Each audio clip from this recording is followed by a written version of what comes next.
Welcome to Armchair Expert. I'm Dan Peppard, and I'm joined by Pladman Lilies. Oh my gosh. Wow. Hi. I thought maybe I was going to be salty. Our names are so boring compared to our guest's name today. Yeah. Gyllenhaal. It's a good name. It's a big name. There's so many letters. I'm going to count them for you. 1, 2, 3, 4, 5, 6, 7, 8, 9, 10. 10. That's a whopper. You have 7 on yours. Shepard. You're right. I guess it's not preposterously 6. long. 6, Padman. Easy. Monica, though, a little too long. 6. 12 total. 12 total. 12 all in. A dozen. Jake Gyllenhaal. He's an Academy Award nominated actor. Brokeback Mountain, Nightcrawler, Southpaw, Prisoners, Donnie Darko. It started it all. He has a new movie out this Friday, April 21st. Guy Ritchie's The Covenant. This is a gritty, awesome thriller set in Afghanistan about a very sad and important topic of all these incredible interpreters that were used and then abandoned. It's kind of rough. Yeah. Great movie, though, despite that. And Jake Gyllenhaal, a couple things right out of the gates. You're not going to be able to tell this by listening. Very tall. So tall. Yeah. He left, and you and I both took a minute. Uh-huh. We took a knee. Yeah. We took a knee and we were like, what did we learn? Moment of silence. Yeah, what did we learn today? Jake is tall. It was surprising. Yeah, really tall. Very handsome. Yes. Very, very friendly. Movie star quality. But star quality. Nice boy. He's a nice boy. Yeah, he's a real nicey. Very. Very. Please enjoy Jake Gyllenhaal. He's an armchair expert. He's an armchair expert.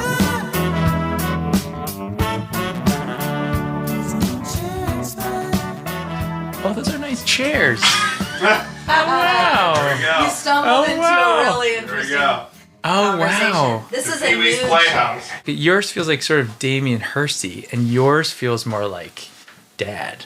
Well, yeah. Remember when the wolf dressed up as a grandma? Yes. I feel like that's what it is? Yeah. Is that what I'm about to experience? But I really actually like the pattern. Wow. Thank you. I do too. You're the It's first. really nice. You're the first. I think we're going to get along And really also, well. like, your velvet suit with it is pretty. I don't mean to take away from your chair. No. Which I think is actually really great, too. And thank your you. legs don't touch the ground at all. Not even close. They don't even come to the end of Can the you seat. imagine me in that chair? Should we do it just to see? I think so. Let's see how stupid this looks. I haven't seen it yet, but I'm going to photograph it for sure. That's amazing. Okay, if I sit all the way back. Come on now, guys. I look 4. Hold on. Oh my god. Have you never sat in that chair? Okay, this chair is new. It had just happened, and it's been a point of contention. Yeah. I don't think I'm like a stylista or anything, but I think I have some style, and I would spend too much money on that. Really? Absolutely. I've got great news for you. This was only $1,500. I'm out there. I'm getting it. Okay. LazyBoy.com. It'll be there in 4 weeks. Oh, yeah, I hate it. Wait, where did you find it? LazyBoy.com. Oh, at LazyBoy. And they've got like 1,000 fabrics you can pick from online, and I picked this fabric. It's a fantastic fabric. Sorry, I'm done saying that because it really is. Have you seen a nicer blue? Like, it's the most inviting blue. It's kind of the blue that the ocean in Hawaii is. And the pinks and the greens are like a gray green. It's not even like, soft. it's very sophisticated actually. Wow. It really is. I feel ganged up on. And in to a be way, honest. not to say leather isn't sophisticated. It I is, didn't but pick this either. it just, oh, really? You have That's no my old choice one. in your chair pickage? No, that's her chair. That's the chair she Yes. picked. Oh. Yes. Oh, you're We did this Danish. You're show- a Danish book. I get it. See, I like look it. how stylish that is. But this was Dax's chair for the past 5 years. And too much behind the curtain, but me on leather, it makes my back sweat like crazy. And then when you and I go out and take pictures in a minute and you touch my back, you're like, oh, fuck, that was disgusting. Gross, dude. Yeah. So the whole walk, I'm like, oh my God, what am I got to put a towel over my back. I cannot be on leather anymore. I got to get some upholstery. And that's where this came in. Yeah. And now Monica's moved over to this Well, one. I have anxiety that if we get rid of this, the show will collapse. Fail. Yeah. We have to keep it. But you got a hand-me-down. You didn't even get a choice. Well, I didn't really get a choice for that one because that was a sponsor. But you did pick So I'm it, used to right? You I picked the colors did. and the I silhouette. did. Nothing's cheaper than free. That's Yeah. right. You know? Although if you want to get metaphorical, always. sometimes nothing costs more than free. That's absolutely true. Ooh. Wow. There's We a went all the cost way. to everything. There is a cost. There's a hidden cost. You pay for everything. Absolutely. Yeah, you learn that slowly when you become recognizable. You go along with the assumption that, well, this person's just being really nice to me. That's nice. They've offered me these whatever they gave me. And then you realize, no, they want you to go to a birthday party in 3 months. Yes. And you're going to be an asshole if you didn't because they gave you sunglasses. Yes. And then you learn free is not free. In fact, it's probably the most expensive thing out there. I do think truly you do pay for everything. So, Yeah. you better start realizing. Do you recall when we connected? I do. You do? Okay. I was wondering this morning. Was it the Toronto Film Festival? Yep, At and the the- downstairs at the Shangri-La Hotel? Well, that's even better memory than I have. Yes, it was a nice hotel that had water running through the lobby, and it had a little plexiglass bridge you could walk over. Yes. And my little girl at the time was like 6 months. And there was like a corner. I saw you, and I don't exactly remember, but I can tell you that I was drawn to you. I don't know who said hello first. I think I did because I had just seen End of Watch, and I had hired Pena because I thought he and the movie and you were so great. So He's amazing. I wanted to tell you how much I love that movie. And then from my perspective, it was like someone shot a starter pistol, and Yeah, we like I know. skipped about 7 hours of And then casual like didn't chat. see each other Ever until again. now. Yeah. Which is like, Whoa. yeah. Yeah, that was almost 10 years ago, 9.5 years ago or Yeah, something. maybe around that. You have such a really warm presence. I felt the simpatico kind of like, oh, I can open up to you. Like, I'm like, oh, hey, what's up? I'm somebody who will go up and be geeky to somebody and tell them how much I love what they do. That felt like you did the same. And then I was like, oh, cool. I think you're great too. Like, Yeah, it yeah. became like a, Yeah, this is so name droppery, but it just happened. My wife and I saw Cocaine Bear last weekend. Yeah. Like we were in Atlanta, we had nothing to do. We walked into an iPick. What's showing? We'll watch this. We loved it so much. It's a 10 out of 10 fucking pop out horror hysterical. It's perfect. So we get back to the hotel and we just can't stop talking about how great this movie is. And I'm like, hey, we have Elizabeth Banks' phone number. Let's leave her a voice message, right? So we leave this very long, almost as long as the movie, voice message of how much we love it. And then we bumped into her on Friday night and she said, I got to tell you something. Receiving that message made me think, why aren't I doing this to my friends? And I go, I think it's because we think the person's going to be annoyed by it. But then you remember, who doesn't want to hear that you saw the thing they put 2 years of their life into and loved oh it? my God. Yeah. I mean, the number of times I've stopped myself from doing that. Also, I just love writing handwritten notes because I've gotten handwritten notes and been like, oh, Yes. they So wrote it by hand. Do you know what I mean? Yeah. I do. Oh my God. And I think actually now phone messages are the same thing as a handwritten note because we so rarely do that. Well, getting someone's address is its own hurdle. And it's also can be weird. Yeah. But you're right. It's so nice to hear, particularly a fellow actor where there's like all this kind of bullshit competition that's generated by the business that we work in that I don't think actually exists. I actually think there's more of an admiration than that. And it creates this thing. And our own insecurity, right? Totally. It's like I might come tell you I like End of Watch, but in my head walking up to you, I'm like, if he knows who I am, which he probably doesn't, he knows that I'm a comedian. So this compliment will mean nothing coming from me because it's not a comedy. You know, like I go through this list of insecurities why you're not going to want to hear this from me. Yeah, I remember when I was really young doing a movie with Susan Sarandon, Holly Hunter, Dustin Hoffman, Dabney Miracle. Coleman, Moonlight Mile. Moonlight Mile. Yeah. Street Miracle Mile. Movie Moonlight Mile. Yeah. Song Moonlight Mile, I think. Anyway, I remember being sort of not as in awe as I should have been because I was younger and there were so many of them. Like just legend after legend. I think experience does bring humility. You know, I've seen like Point Break a million times, and if I had seen Keanu Reeves or Patrick Swayze, I would have been like, Yeah. But like those people, I didn't. Yeah, Dustin have the Hoffman, same. maybe you would have seen Tootsie. Like, what would you have even seen him in? Yeah, I guess like Outbreak. Okay, sure. Yeah, but you Right? haven't. Isn't Yeah. that- At the time, you know, at You the haven't time. seen the things that made him a legend. Exactly, and then you do, and you're like, why wasn't I quaking in my boots? But don't know? you Like, think that made you more real? No, No. I don't think Just so. arrogant? Maybe. Ah. Yeah, I think there's that thing to youth in that way. Also, maybe a little bit of a blessing because if you revere them too much, You'd be so like, you'd be Right. nervous. like I heard Exactly. your guys Letterman interview, and you were like, He's my God. "He's your god." Yeah. Yeah, like you're sort of like, were you okay doing that? It was Hardly. so sweet. Yeah. It was. He was the first He's the one guy that talk show said, I ever was on, and I was 15 Oh my 15. God. or 16. Yeah, what was that for? October Sky. October Sky.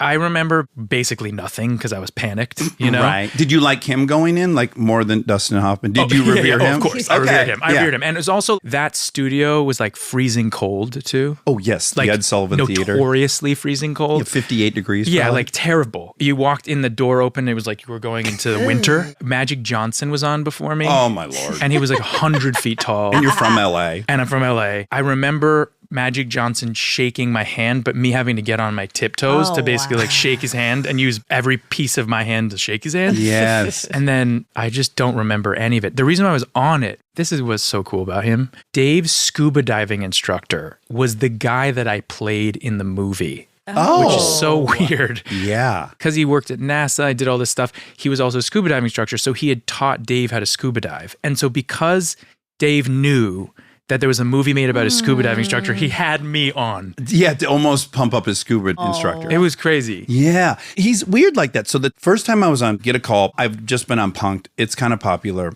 You've been invited to go on David Letterman. That's it. That's the dream. Jesus. Fly to New York, tell my whole family. On my way to the theater, I'm talking to my agent. You're freaking out? I'm elated. I'm so excited. Because for me, it's like, even if I blow it, I'm going to sit next to him. On the way there, who are the other guests? Oh, Kristana Loken, who was starring in like T3 or whatever. Jimmy Fallon and you. And I was like, that's one too many guests. Someone's going to get bumped and it's going to be me of those three. And it turns out Jimmy was guest hosting. He wasn't even. Oh, no. Yes. So it was like, Oh, no. and Jimmy and I talked about it. It's great. What an experience. But then I got called back. But it wasn't for Punked or the movie I was in. Bunny Hunt had a show. I did 2 episodes over the course of 3 weeks. I played 2 different characters. He saw that because he loved Bonnie Hunt. And he was like, who's this guy who played a doctor in one and a director in another? Seriously? I want that guy on. Not from anything I had been that anyone saw me. Did he know that you had been on the show? No, he obviously did. He was no, like, so- no yeah, yeah. clue. He just thought it was so funny that I played a face surgeon on January 9th, and then January 27th, I played a film director. Similar to your scuba thing. I never saw him again. And that was 19 years ago, something like that. I also was doing a movie, I Met Your Mother. Oh. She came to the set, in fact, of a movie Kristen and I were both in, When in Rome. Fantastic picture. You should definitely own it. Wait, really? Yeah, and your mother is friends with the director, Which- Mark Steven Johnson. Were you in Rome? Only for 2 weeks. The rest of it was in New York. And your mother stopped by set. So I met your mother weirdly. So again, I know that you went to Columbia. I've met your mother in New York. You're definitely from New York. I'm from LA. I know. This is what I learned. Hancock Park, no less. Big time. My parents moved kind of westward. My sister was born in New York. My mom was writing for the Children's Television Workshop on Sesame Street. She was producing. And then my dad really wanted to direct. And so they came out to LA to kind of try and start stuff. And they bought this house with the little money they had on Westmoreland. And my dad fixed it up. He's a Swede, right? Yeah, he's sweet. Yeah. He's like a good carpenter and like and a Yes. painter. He painted houses for many years, like as he was going through college. So he fixed up the house. They then sold that house. With the money they made there, they moved west to Norton, maybe 5 blocks west, incremental. And then again, 10 years later, after my dad fixed that up and did all his work on that, then they moved to Irving, which is in Hancock Park. Okay. So- How old were you at that point? Maybe at 10, we moved to Irving. Okay. You'll be so helpful to me right now. Yeah. You can't even imagine. Yeah. So I have 2 little girls that are in the same position really you were in growing up, which is randomly wild folks came over to the house. Right? Yeah. Yes. Like Billy Crystal's at supper. Paul Newman is in the mix. Oh, Yes. wow. So my mom had written a movie that was based on, speaking of New York, she was friends with people in and around the kind of weather underground, you know. Oh, at the no time. kidding. Yeah. Oh, wow. She was previously married to this professor at Columbia. Who was a radical? Well, I mean, yeah, my mom would say, I wasn't a hippie, I was a radical. Yeah, well, good for her. So so she is married to this professor, this amazing Eric Foner, who's actually like a really prolific Pulitzer Prize winning. Wow. Yeah. Oh, like wow.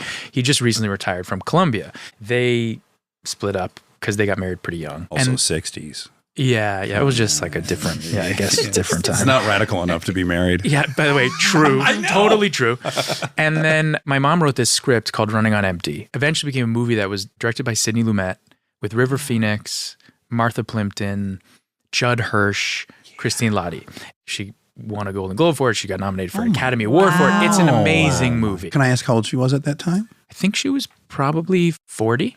Yeah, wow, huh? Yeah. 2 years younger than you. Yes. I remember watching the Golden Globes and like holding a pillow, and then she like won. And I remember like drooling all over the pillow with like excitement. I'm like, I won this thing. Yes! In a male-driven world. Yeah. Yeah. She's pretty amazing. She then sort of obviously got all this attention, and then Paul Newman was developing something and asked her to write something. Wow. So they became friends. My mom is pretty brilliant, and he just took a real liking to her. Side note, you're probably not comfortable answering, but is dad super chill about mom becoming best friends with Paul Newman? I mean, he's literally the sexiest man alive at that point. I mean, the only comparison would be My Brad dad's Pitt. pretty hot. He's, Really? I don't doubt That's it. the headline of this whole But you can be hot and also insecure. if your wife's hanging with Paul a lot, just be like, God damn, motherfucker is gorgeous. I mean, there's that, but then there's also the thing about Paul Newman, which is just like The mojo? everybody loved him. Yeah, And also, Joanne Woodward's kind of a she's a tough one to boss. beat, So there's a little bit. But Did no, you I mean, watch that doc about those two? Yes. Oh my God, is that beautiful? absolutely amazing. Every I single loved step, it. all the details. I just couldn't believe how fucking honest those two were in interviews the whole ride. Yep. And in their work, just like looking for spaces to play out things going on in their marriage, and all that stuff is so beautiful and brave. I've watched those legends get to points where you as an actor shape yourself to a role, and then you get to a point where you start shaping the role to yourself. Sure. This came up in the Letterman interview. You recognize how great this went, and you now become afraid to lose it. And so you start being safer. You perpetuate what you think is the perception of you. That people like. Right. And then you start to live in that, which ends up being death, kind of. Yes. And I think Paul and Joanne always were trying to live. And so they were like, we're fucked up. This is Yes. complicated. Like, let's put it in a movie. Paul's been living in the driveway for 3 weeks because he's a drunk. Yep. To me, that's where you want to get to, and that's what art should do. Yes. It should give you the space to go into those places, because the fictional is a safe space to express the non-fictional. Yeah. Right? And like that is the power of it. It should be that. And they were always doing that. That's why it felt true, even when they were living the kind of like movie star thing and perpetuating the sort of shiny and he's beautiful and she's beautiful. He still was like, I'm a mess. Yeah. Yes. And I'm not a great dad. All of his children, even in those interviews, like 50 years later, love him so much. They adore him. Yeah, they don't seem to be super resentful. Yeah. There's a bit in the first divorce where his children in that space Oh, yes. They're not delighted. struggle with that. That's fair. Yeah.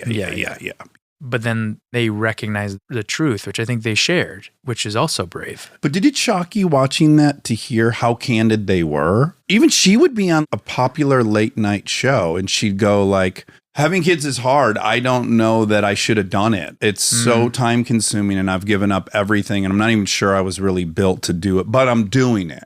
In like 50s, 60s housewife America, for her to say that is like 45 years ahead of schedule. Hard enough now. Do you think it's Right. easy now? Yeah, I was No. like, I don't think it's... but you have some people acknowledging it Trying now. to. Yeah. Yes. But she was like decades ahead. She never denied, except in that period of time, they say, at least in the documentary, where she sort of like pushed her career back for the family. And he all of a sudden became this like huge star. And Yes. she had won like 2 Academy Awards or whatever. And now he was this thing, right? Yeah. But it looked like it was going to just be, okay, well, it's your turn. Yes. But then his turn lasted 20 years. Yeah. I think that's what 20, happened. try like Yeah. 50. Yeah, infinitely. Yeah. But I mean, just like the length of the raising the kids. you know? Oh, yeah. Yeah. From my experience of being around them, which I did have, which I loved in your interview with Dave, where he was just like, oh, yeah, we were best friends. Oh, We my were- God, yeah. And I was like, oh, wow, really? I was felt he? I fell for it, too. I totally fell for it. He was a never trickster. I know. He fooled you a couple big times. time. Yeah. Big time. Very gullible. His delivery was great. It's like, now that he's passed, I can say he was one of my best friends. I was like on the verge of tears. I was like, no one knew that. Wow, meaty. Yeah, I mean, they were really special together. There's Cafe des Artistes in New York where they would go. And like, I remember we went to dinner there with them. And, when I was a kid and I heard that was happening, I was like, the guy from the salad dressings, like I didn't have any Right. again, right? Right. Speaking of. Yeah. But then it was like, holy shit. And This is the thing with him. It wasn't that I read or saw or anything. It was just him. Sure. It was just his presence. Tell me about the eyes in real life. They're like the most beautiful man I've ever seen.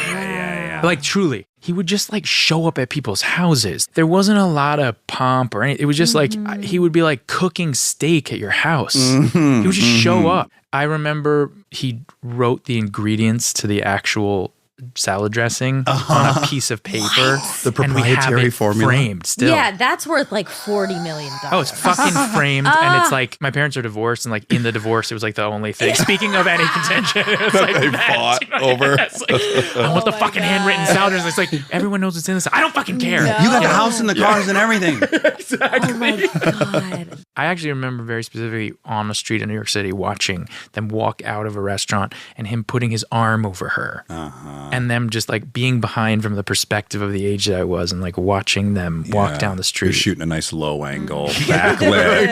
Beautiful. Yeah. A New York silhouette City of these fall. two. Yeah. It was just like that thing does have an effect. That was real. So what happens psychologically? Because you have to understand, for me, I grew up in Michigan on a dirt road. This world was so foreign to me. My children now live in a house with a swimming pool. And then when we drive to school, most of the billboards that are up, they know those people. Yeah. I guess my conclusion is like, it doesn't mean anything. It's just whatever's normal is normal. I was thinking about you guys when I was coming over here because I was thinking like, why didn't we connect after that? Because I really like you. Yeah, me too. And I was like, what the fuck? So what I've noticed is that people move to try and make it here. And it's so hard to do it. It's just such a grind and it's constant failure. And I think even when you have made it, quote unquote, it's still failure after failure. Well, the jobs themselves can fail. So first it's just get the job, and then it's like, oh yeah, P.S. 10% of these things work. Every time. And also like for producers, you've produced 100 things and 2 of them get made, right? Yeah.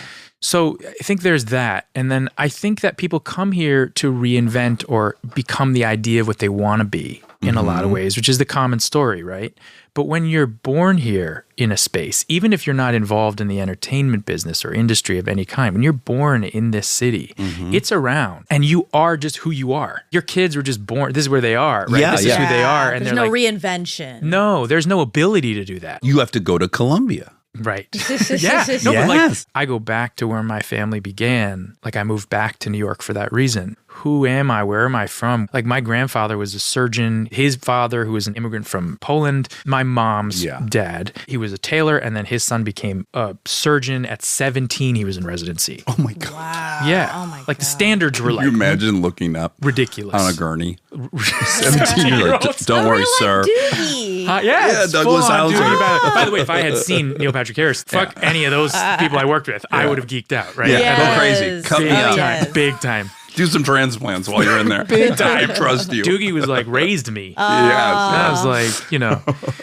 But I think that for your kids, it's weird when the experience is normalized because it's hard to say this. But what I love about what you guys do on this is like a human being's a human being. And when you come in the space, they do amazing things. And there are special ones like Paul Newman who are just one of a kind, inexplicable constellations. You know what I mean? Yeah. And then there's like the rest of us. And we're, you know what I mean? Yeah, just people. We're aspiring to be that thing, hopefully. But I think there's a strange normalcy, In LA. which is abnormal, right? Yes. Yeah, I think you just have to be like, well, do you know what that person does? That person is on this show or whatever and is best friends with daddy, but he's just daddy's friend. He's trying to lose 8 pounds. He can't seem to do it. You know what I'm saying? It doesn't really matter. Well, just like he's really struggling too, right? Yeah, yes. Whatever yes. it is, right? But it's definitely a different standard in terms of financially and all that. Yeah. Funny enough, I'm on an AA meeting, and a lot of the people on the Zoom are people who worked in the industry in LA forever and now have retired to North Carolina. There's like a big contingent of them that have gone to North Carolina. I'm talking like that's- set designers and, you know, people in all the trades aspects. To hear them talk about the kind of deprogramming that's going on in their lives, I can relate even in the tiniest, like having stepped away from acting and directing, this being my only toehold in it, even just that. I realized like, oh yeah, I don't know what movies do what anymore. I don't know who's gotten what job. I really don't know shit. I'm back to being kind of a civilian about movies. I really just don't know. Why aren't you directing? Too time consuming. And I really just want to be with my 2 little kids. And this is so fulfilling. I don't really want for anything. But just I imagine you moving to New York, something must feel very good about that. It was. I mean, it was a while ago. You know, my sister was born there. She feels like a New Yorker to me. She totally reads New York. Yeah. Right? And she needed to go back. She's 3 years older than me. So I was kind of like left in the house when she was gone. She actually left even earlier because she went to like a program before that. So for me, also in a weird way, I like kind of followed her lead in certain respects. Everything she's done has always been so cool to me. Anyone who's a younger sibling, you know that feeling. Never goes away. Yeah, they're the coolest. They're the coolest. Yeah, and, you're never going to be cool. And like when you fucking move back to New York and you move to Brooklyn, you know, it's just like, fuck, she's just so cool. You know what I mean? Walking everywhere. Any move you make, like, oh, I'm going to Brooklyn. It's like, ugh, you know what I mean? Anything you, right? Yeah. And my mom moved back to New York when my parents got divorced and my nieces were born. And it was like more of the family was there. I just needed to gravitate towards them. Even more so than New York. I needed a family. One of the things that I think we've been able to maintain in the messiness of the professional part of what we do, and it's so weird that we all do it, I find. Yeah. I really do find. My But brother-in-law's also great. It's fantastic. I have people in my family who are some artists that I respect more than artists I respect in any form, right? Yeah, and yeah. they're like in my family. Amazing that we can rely on each other and we can talk to each other. You can check each other's egos. Well, that happens constantly. Right? Like that's why I'm so grateful that I married someone that's more successful than me. It's like anytime I'm feeling myself, I'm like, oh yeah. Why does everything she touched turn to gold, your wife? What is some that people about? are born with Good a person. horseshoe up their ass. What the fuck is that I mean, about? we can't really talk. We're sitting here and doing pretty Yes, well. yeah, All of By us. the way, that's Yeah, true, yeah. but I just mean like this is one consistent thing and it's a Yeah. huge thing. Yeah. But like everything, she's I just sort of know, like, yeah. I'm going to do this little, and it's just boom. Yeah. Stay tuned for more Armchair Expert, if you dare.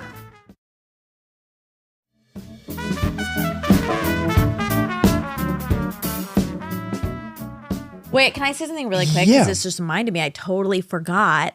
My best friend Callie worked for your mom. No way. Just now did? piecing Oh. this together for just a very short stint in New York. She was her assistant for a Yeah, sec. I remember Callie. Callie! No way. Just had a birthday. She's my best She's now a friend. hot shot at Netflix. Yes. And Of course. Yeah, I know. yeah, She's a the baller. very best. But it's funny that you brought up the family unit because she did say, like, they're all so close. Yeah. In a really beautiful way, which I thought was really nice. Yeah, my mom's always been devoted to us as a mom, but it more means, and I don't want to paint it like a perfect picture because it's definitely not, but on a professional level too, I learned story.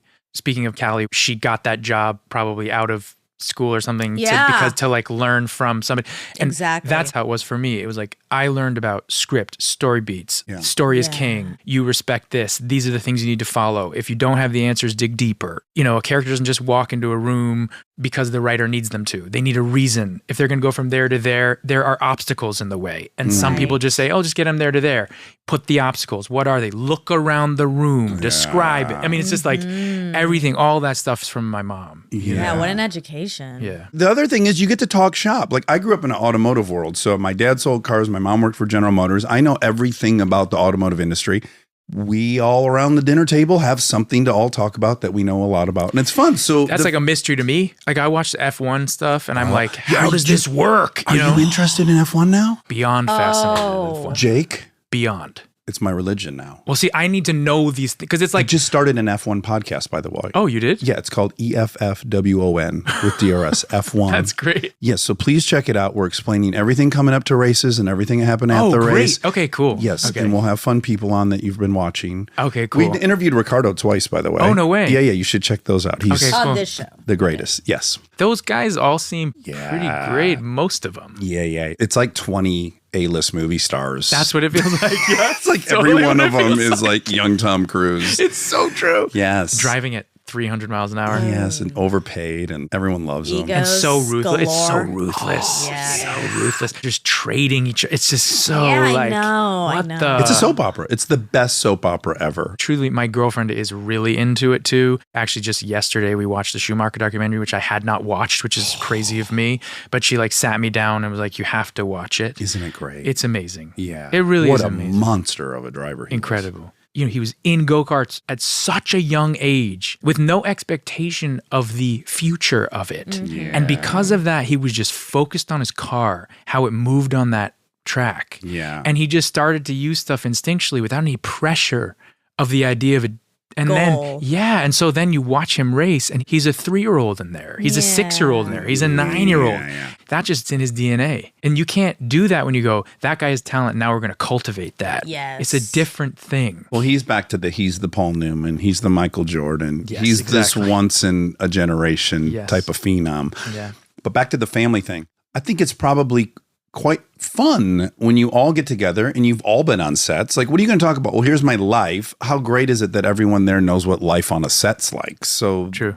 it's funnier. Everyone gets it. That seems like a lovely bonding element in it's a family business, like any other family business. It is a family business. I think my parents loved movies so much, right? So they came out like you came out, oh my God, this like exotic world. yes. And so I think they taught us the love of it. Yeah. I have this weird knowledge of film. I have fucking no idea where it came from. Well, do you think would you sit with your parents while Yeah, they I was watch just movies? raised- It was just around. That's what was on. Osmosis. Everywhere, all the time, nonstop. And they probably came out here at the height of the golden era of late 70s film. Yes. I was When born it's in like 1980. it's an so yeah. auteur's playground, late 70s. You have Yes. all these incredible directors doing incredible things. Oh, yeah, my dad, his like story he always tells is like he saw La Strada and he didn't get up from his seat for like 2.5 hours. He just wept and then he knew what he wanted to do. And I was like, I wish I had that moment. I was just like at school playing the Scarecrow and the Wizard of Oz, and everyone was like, "Oh, this guy knows how to do it pretty well. Maybe we should sign him." Because I was in Is LA. that how it happened? Because I was curious who instigated you starting to act so young. Because 91, you're Yeah. in City Slickers Slickers. as Billy Billy- Crystal's son. Yeah, I'm 11. Yeah. How did that come about? There was a dinner at our house and Billy Crystal was there. There's this now sort of weird story where I just was a clown. Yeah. And I generally am. For many years, I've taken myself super fucking seriously as an actor. But actually, I'm realized now I'm just a fucking clown. Yeah, in the last 4 years, right, even to hear your sister talk about you is like he has somehow found a new perspective and he's so much more joyous to be around. Lovely. That's great. It's true. I think Yeah. I feel better. I mean, that has a lot to do with finding someone in your life, I think, that goes, I know who you actually are and I'm with you all the time. And that's enough. And other people might like that too. You know, like in your work. I was at the dinner and I remember my brain was kind of in improv mode. They were all funny and like kind of joking at the table. It was like Billy Crystal. Yeah. it was like a Billy Crystal. yeah. And I just picked up a chair and I was like, here's your party favor or something I said to him. Yeah, And I was parting like, gift or yeah, something. I was like Yeah, 10. You gave him a chair. Yeah, and I gave him a chair. Yeah. And he fucking loved it. And when it came time to do City Slickers, like that kid who gave me a chair. That chair boy. Okay, so you. Gotta get him in the mix. Where's Chair Boy? Someone find me Chair That Boy. will be the first And a movie bunch I of direct. assistants. It will be called Chairboy. Yeah. By the way, speaking of Chairboy, I don't, you know what I mean? Oh, ding, ding, ding. Yeah. Maybe Full it's circle. a It's about us. biopic. Chair Boy and Girl. This reminds me of, you know, BDDW? Do you know that design? It's like very BDDW. high-end, beautiful I stuff. don't know this. Go check out. I think there's We're something. one click away. You're one click away. By the way, that chair would be your entire house. You know, if you scroll through Instagram of like design Yeah. things, like that's like, whoa, what's that? And it's like 120 grand. for crazy chair. That's the pattern. See, that's what the I thing. realized If it came from there, Monica would be like, God damn, that thing's a I piece. would That's not. exactly Yes, right. you know you would. That's You so know, true. If the row made this chair, I mean, yeah, I would you'd lie. be with like, it. of course. Forget about it. Love Oh it. my God. Timeless. The words you'd be using, you'd be like timeless, tradition, elegance. Classy. Classic. The row looks like it could make Sophisticated. that chair. And I'd be like, Yeah. ooh, like it's oversized, but like, and it's in the Yes, but it puffy still world, fits. right? Oh my God. But it looks so, it like makes your body look right. Do you know what I cold mean? In that and way. So warm. we've always wanted to make it look Do you right. love the row? I love the row. Ah, The row is amazing. The row is obsessed. amazing and very expensive. it's so expensive. They're taking half my paycheck. It's so soft. You know what I mean? It is. Like, everything is so soft. That's a very- You want to But talk not about this fashion? I'm down. kind. Not this kind of soft. This is timeless. I think from afar, this chair looks different than maybe up close, but from afar, this chair is a priceless antique. If we send this picture to Mary Kate and Ashley and say we think this feels like the row, they'll kill themselves. It Listen, feels a when little you're bit here- more Isabel Marant to me. Okay, The chair. okay, Do you know what I mean? okay, wow. But wow. you know, like you want to talk about movies, but I want to talk about fashion. Yes, me You know too. what I mean? You All know? day long. Yeah. all day long.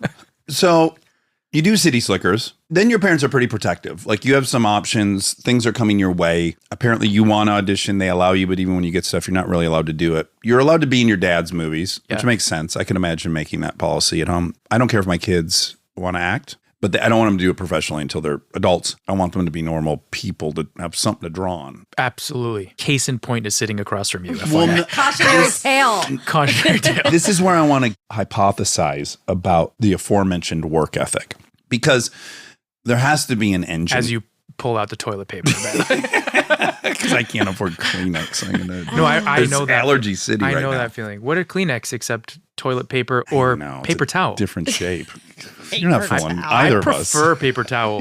No. Yes, you can get a lot of work done with the paper It's towel. also quicker. It's always there. Well, People need it for true. other things. You don't need Kleenex for anything else besides sneezing. That is And true. you can work your way through the thing. It's like so it gets true. all afternoon, So one true. paper towel. In the pocket. It's There's ways to fold it where everything's dry.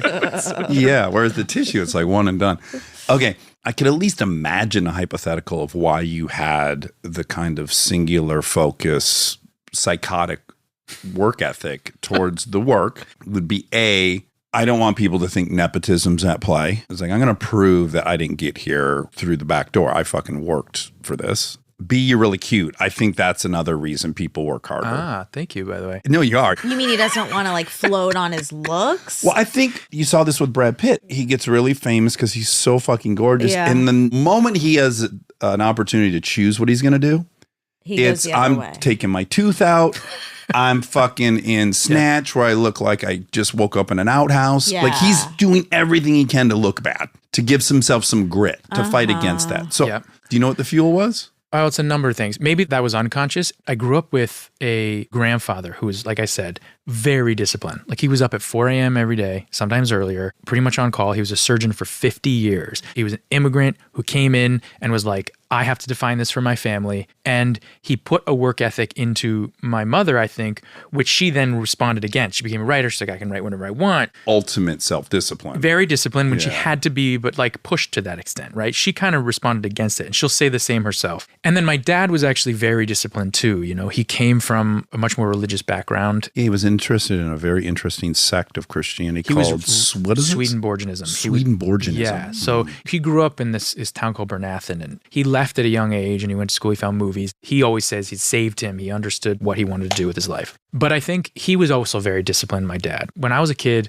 my dad would wake both my sister and I up in the morning. He would do yoga in front of my bed. I remember this. He was doing Jane Fonda's workout before anyone else. He was the first guy I knew drinking soy milk. I was like, what the fuck is that? Milk made out of soybeans, right? That was a time when it was, new. Yes. And he would wake me up. He was very disciplined physically, and we would go for runs in the morning. Like he would take me on a run around our neighborhood. And later on in my life, the physical part of everything has saved my life many times, actually. So there was a certain type of discipline, right? And then also a reaction against it. And certain things did come easy. I would get up on a stage when I was a kid and I'd be like, oh, I don't have to memorize these lines. And people were like, oh man, you're good at that. And I was like, oh, cool, I'm good at that. I don't have to put as much into it. And things happened very quickly. Early on, I didn't recognize the craft that was needed. In fact, going back to Joanne Woodward, I remember when I did October Sky, and I had a really hard time when I came back from that movie. You had missed your senior year of high school. I missed my senior right? year of high school, but I think also I didn't recognize what it meant to do that kind of work. I just worked with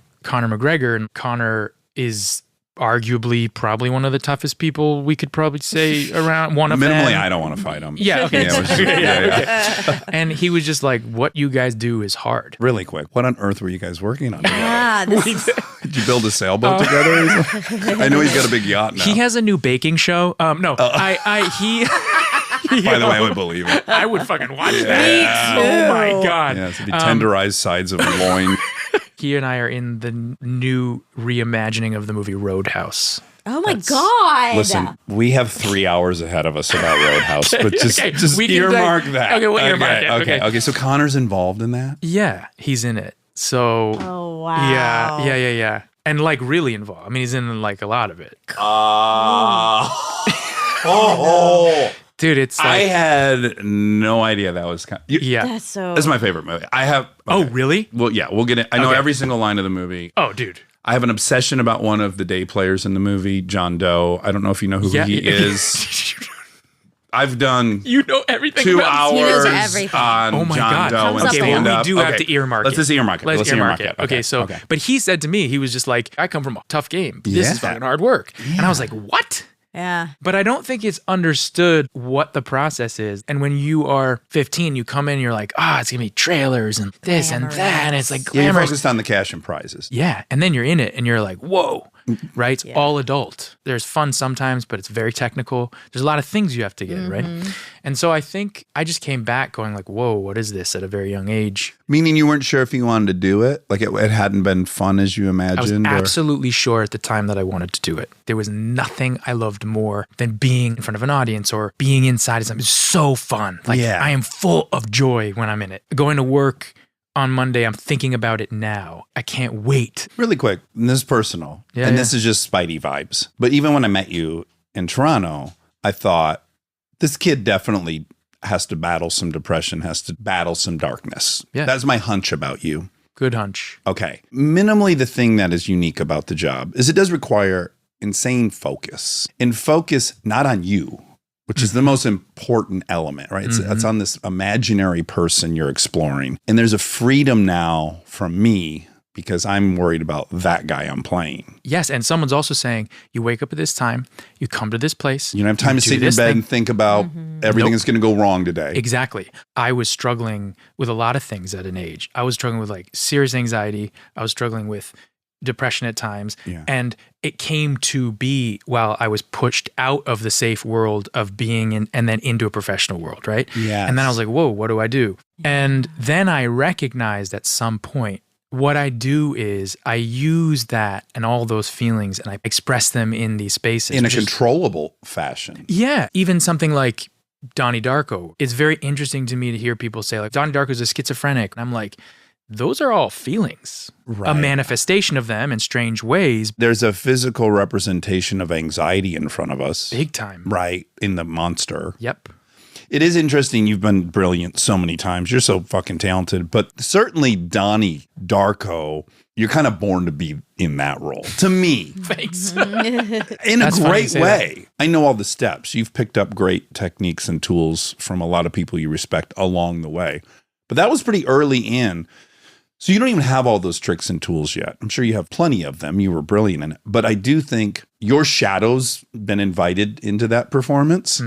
And it's incredibly authentic. I think it was like a perfect role for you. Thanks. In a lot of ways, it gave me the opportunity to express all those feelings that I wasn't able to in other forms. And Yes. so in that way, it was very true to me. I think that movie's, and I've said this many times, but I think it's all about the unconscious. It's all about our motivations and what we don't know or we do know. I mean, to try and answer the question about why I became so disciplined was because I think I was just simply very undisciplined. And I recognized that in order to do this professionally and in order to continue to do it professionally, something that is a huge, huge blessing, you better dig in, get the fuck to work. Yeah. If you want to be in here for the long haul. And there are a lot of people out there who are more talented than you, right behind you, ready to take that spot. It's part of what I love about F1. The ones who go, I'm going to spend the time understanding the car, telling them what's really going on, those are the ones who tend to win. But I don't know if it's that I wanted to win. I do think there is something that I wanted to prove, which was I'm supposed to be here. I don't know if that plays into the fact that I was here. We can internalize stuff though, even if it's not from outside forces. Like Maybe. you can have that feeling. I've had that feeling like, oh man, I feel like I took a shortcut here. I have integrity, so I need to fucking prove, it could be totally internally motivated. I also loved pushing myself to lengths. I do too. Yeah. And for me, it's just control. I'm a control That's freak. interesting. Yeah, definitely. I didn't have, I wouldn't say anxiety and depression, but I grew up in a very traumatic household and saw a lot of crazy stuff and was molested and all these different things. And so any element that I could control, I liked. And when people say, oh, anorexia and bulimia, that's a disease of control as well. Like people think it's just they want to be skinny, but it's like, no, the sense of controlling something is very comforting. That idea of control, which I completely empathize with, I think it ended up making the performances I was doing less interesting. It kind of grinding out the same place. And then it just dawned on me that there were other things besides this. There's a point where I realized like I just lost all fun and imagination. And I think there's a thing perpetuated too with actors that I think I agree with less now, which is you have to do all this stuff to yourself to turn something over. Yes. Now I'm at a place where I realize the only thing I want is to be vulnerable. I struggle with that a lot. And I know that when I have that with the person I'm working with or with a director or whatever it might be, I am my best self. And that is about just letting that control go. But also, if you grew up with your dad doing yoga at the end of your bed and taking you on runs and drinking soy milk, And wearing the row, yeah. And wearing the row. Before anyone was wearing the row, Wow, yeah. he invented the row. You're keeping up with that. It's the definition of masculinity. Yeah. It's the one in front of them. Right. Yes. Well, but it's also interesting too that the physical stuff in my life is the stuff that has pushed me through really hard times. It right? can be both. Yeah. But then now I realize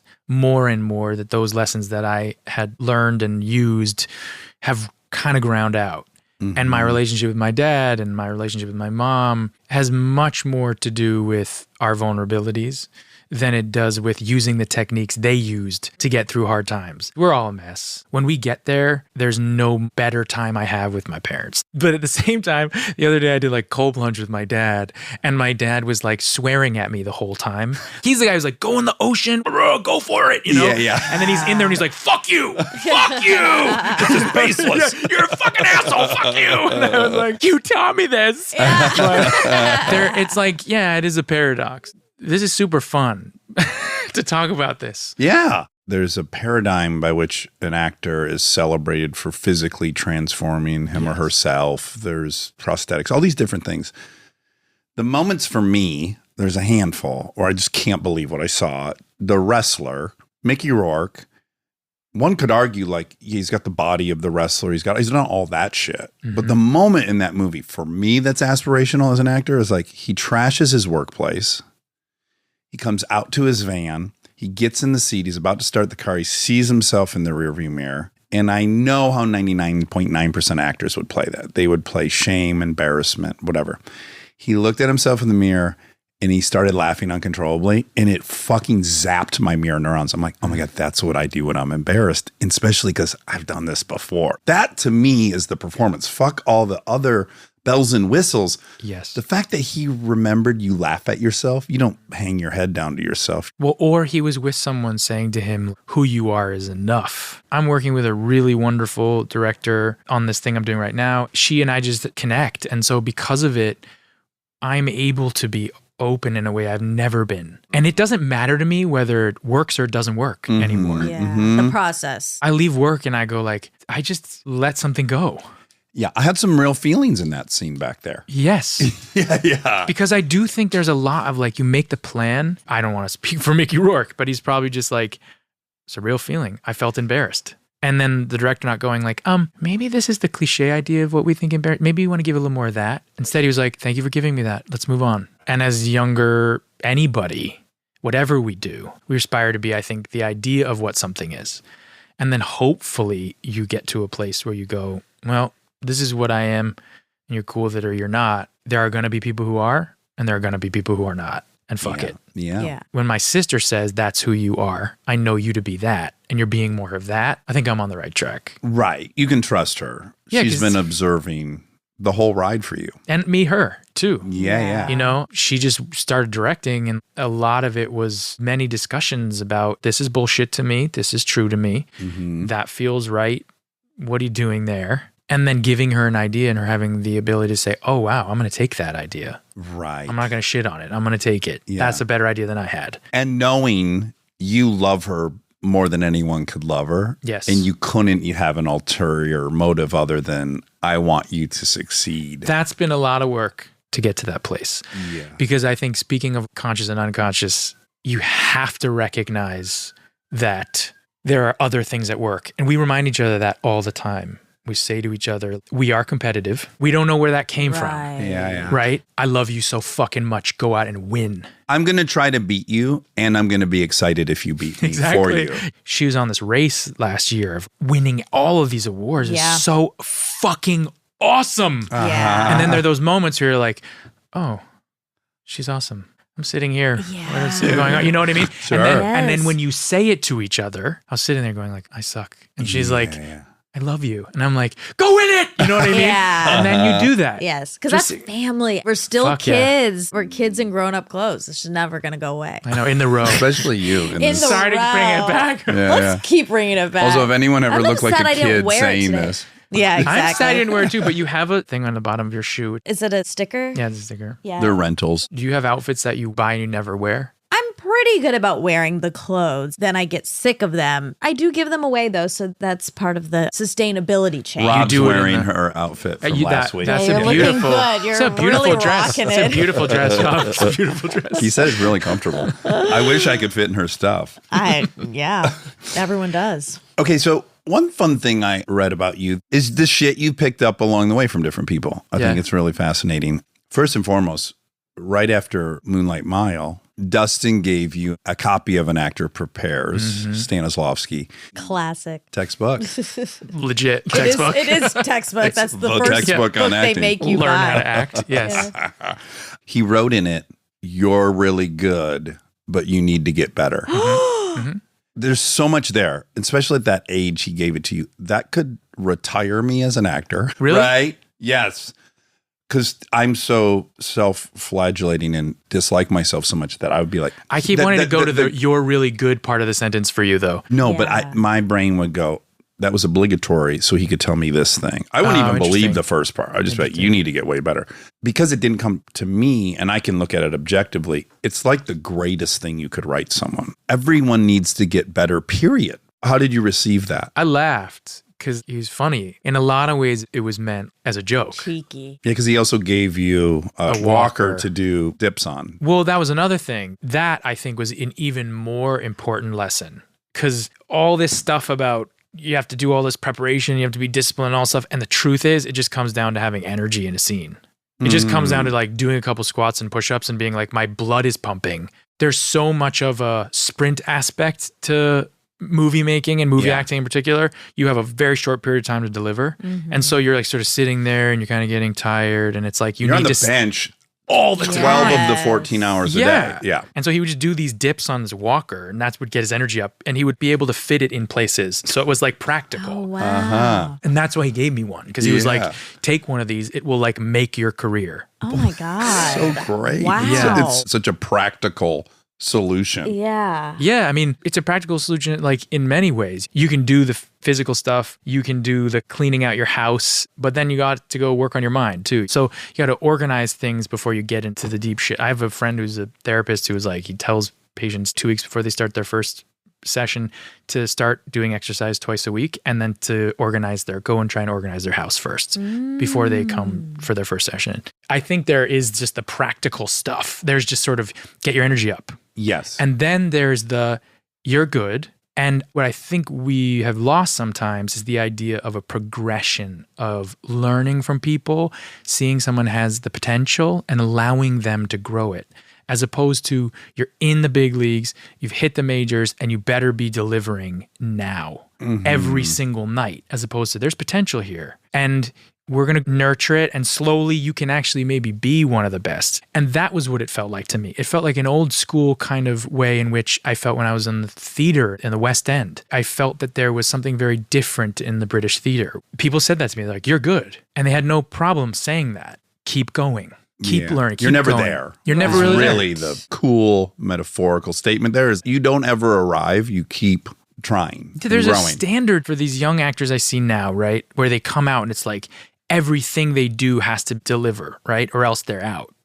And that standard happened to all of us. And I don't believe in that. We need to take the time to know what somebody can be great at. And that's what he was saying to me. I remember him saying to me too, you don't have to do as much. Over time, you'll start to realize that you carry your history with you. Yeah. And I was like, what? My brother-in-law said to me on stage once, he had come to see a preview and he gives the best notes of anybody I know. He's also a brilliant fucking actor. He's a brilliant Oh my actor. God. He's a fucking brilliant actor. So it's easy to take his notes. Yeah. It's not like your brother-in-law who owns a tow truck company.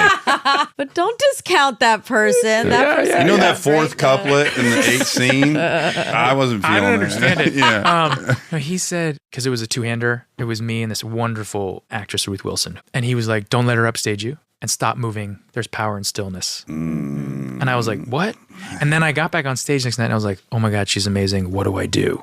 Yeah. I was like, what do I do? Oh my God, I didn't even realize how amazing she was. And then I was like, oh shit, I'm moving around a lot. And those two things were sort of the same kind of advice that I was given. Is this the one you got nominated for a Tony for? No. Oh, No. that was. But she did. Oh, good. Sounds like she deserved it. She was amazing. Yeah. amazing. Peter was like, no notes for her. Yeah. Yeah. 0 notes for her. Just keep on keeping. Don't Like, don't for break. real. Don't break this. He's It's like, just let her keep doing what she's doing. Is Stay what out he of was her way. noting. Yeah. Stay out of her way. She's doing something very important. You cannot fuck that up. That's my note for you. Stop moving so we can look at her. Now I realize that was the note.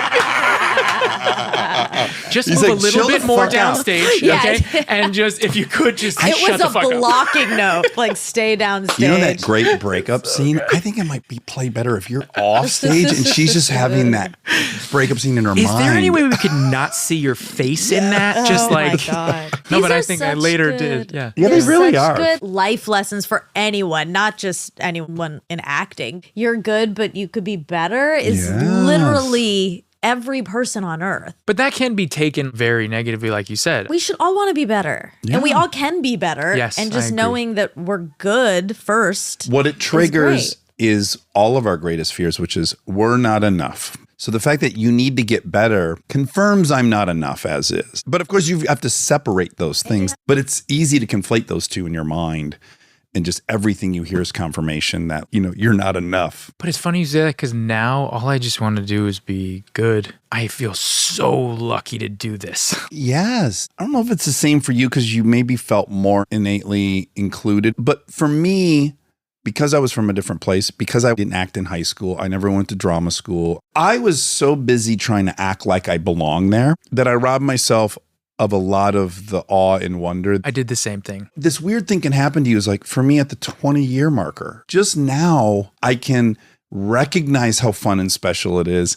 Way later I can get giddy about this thing. Now that no one kicked me out and go, oh my God, I'm actually here. Wow, this is fucking so lucky. Yes.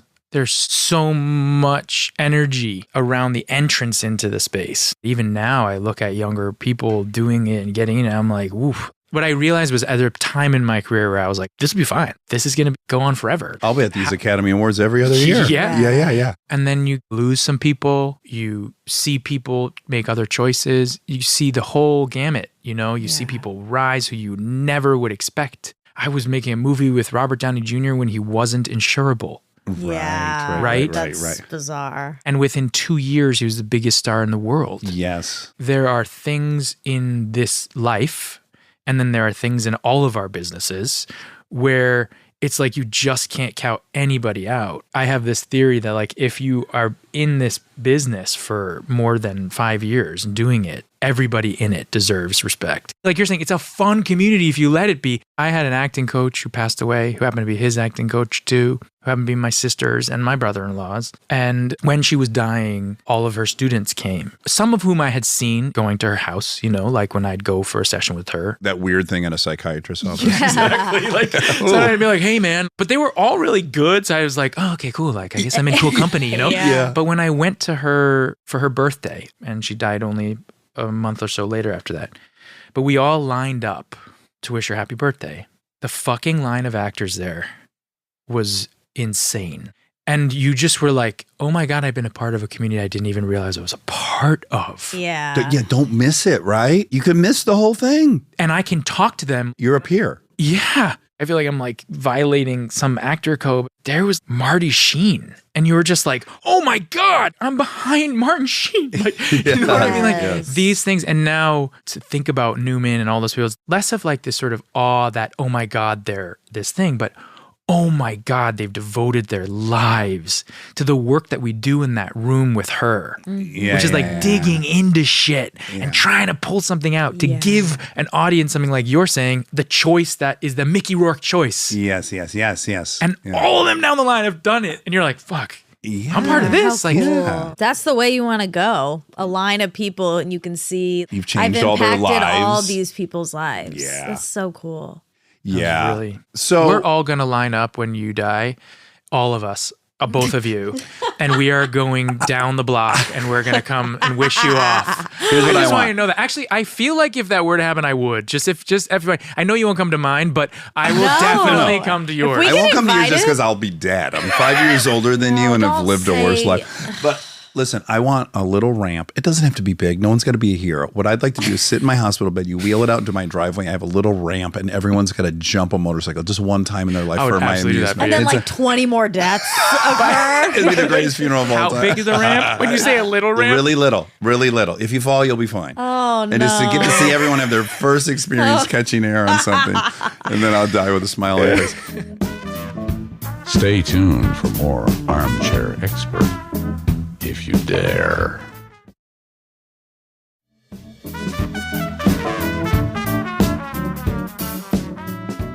I do have a quick question about Heath. I got to know him a little bit through sobriety when he was sober.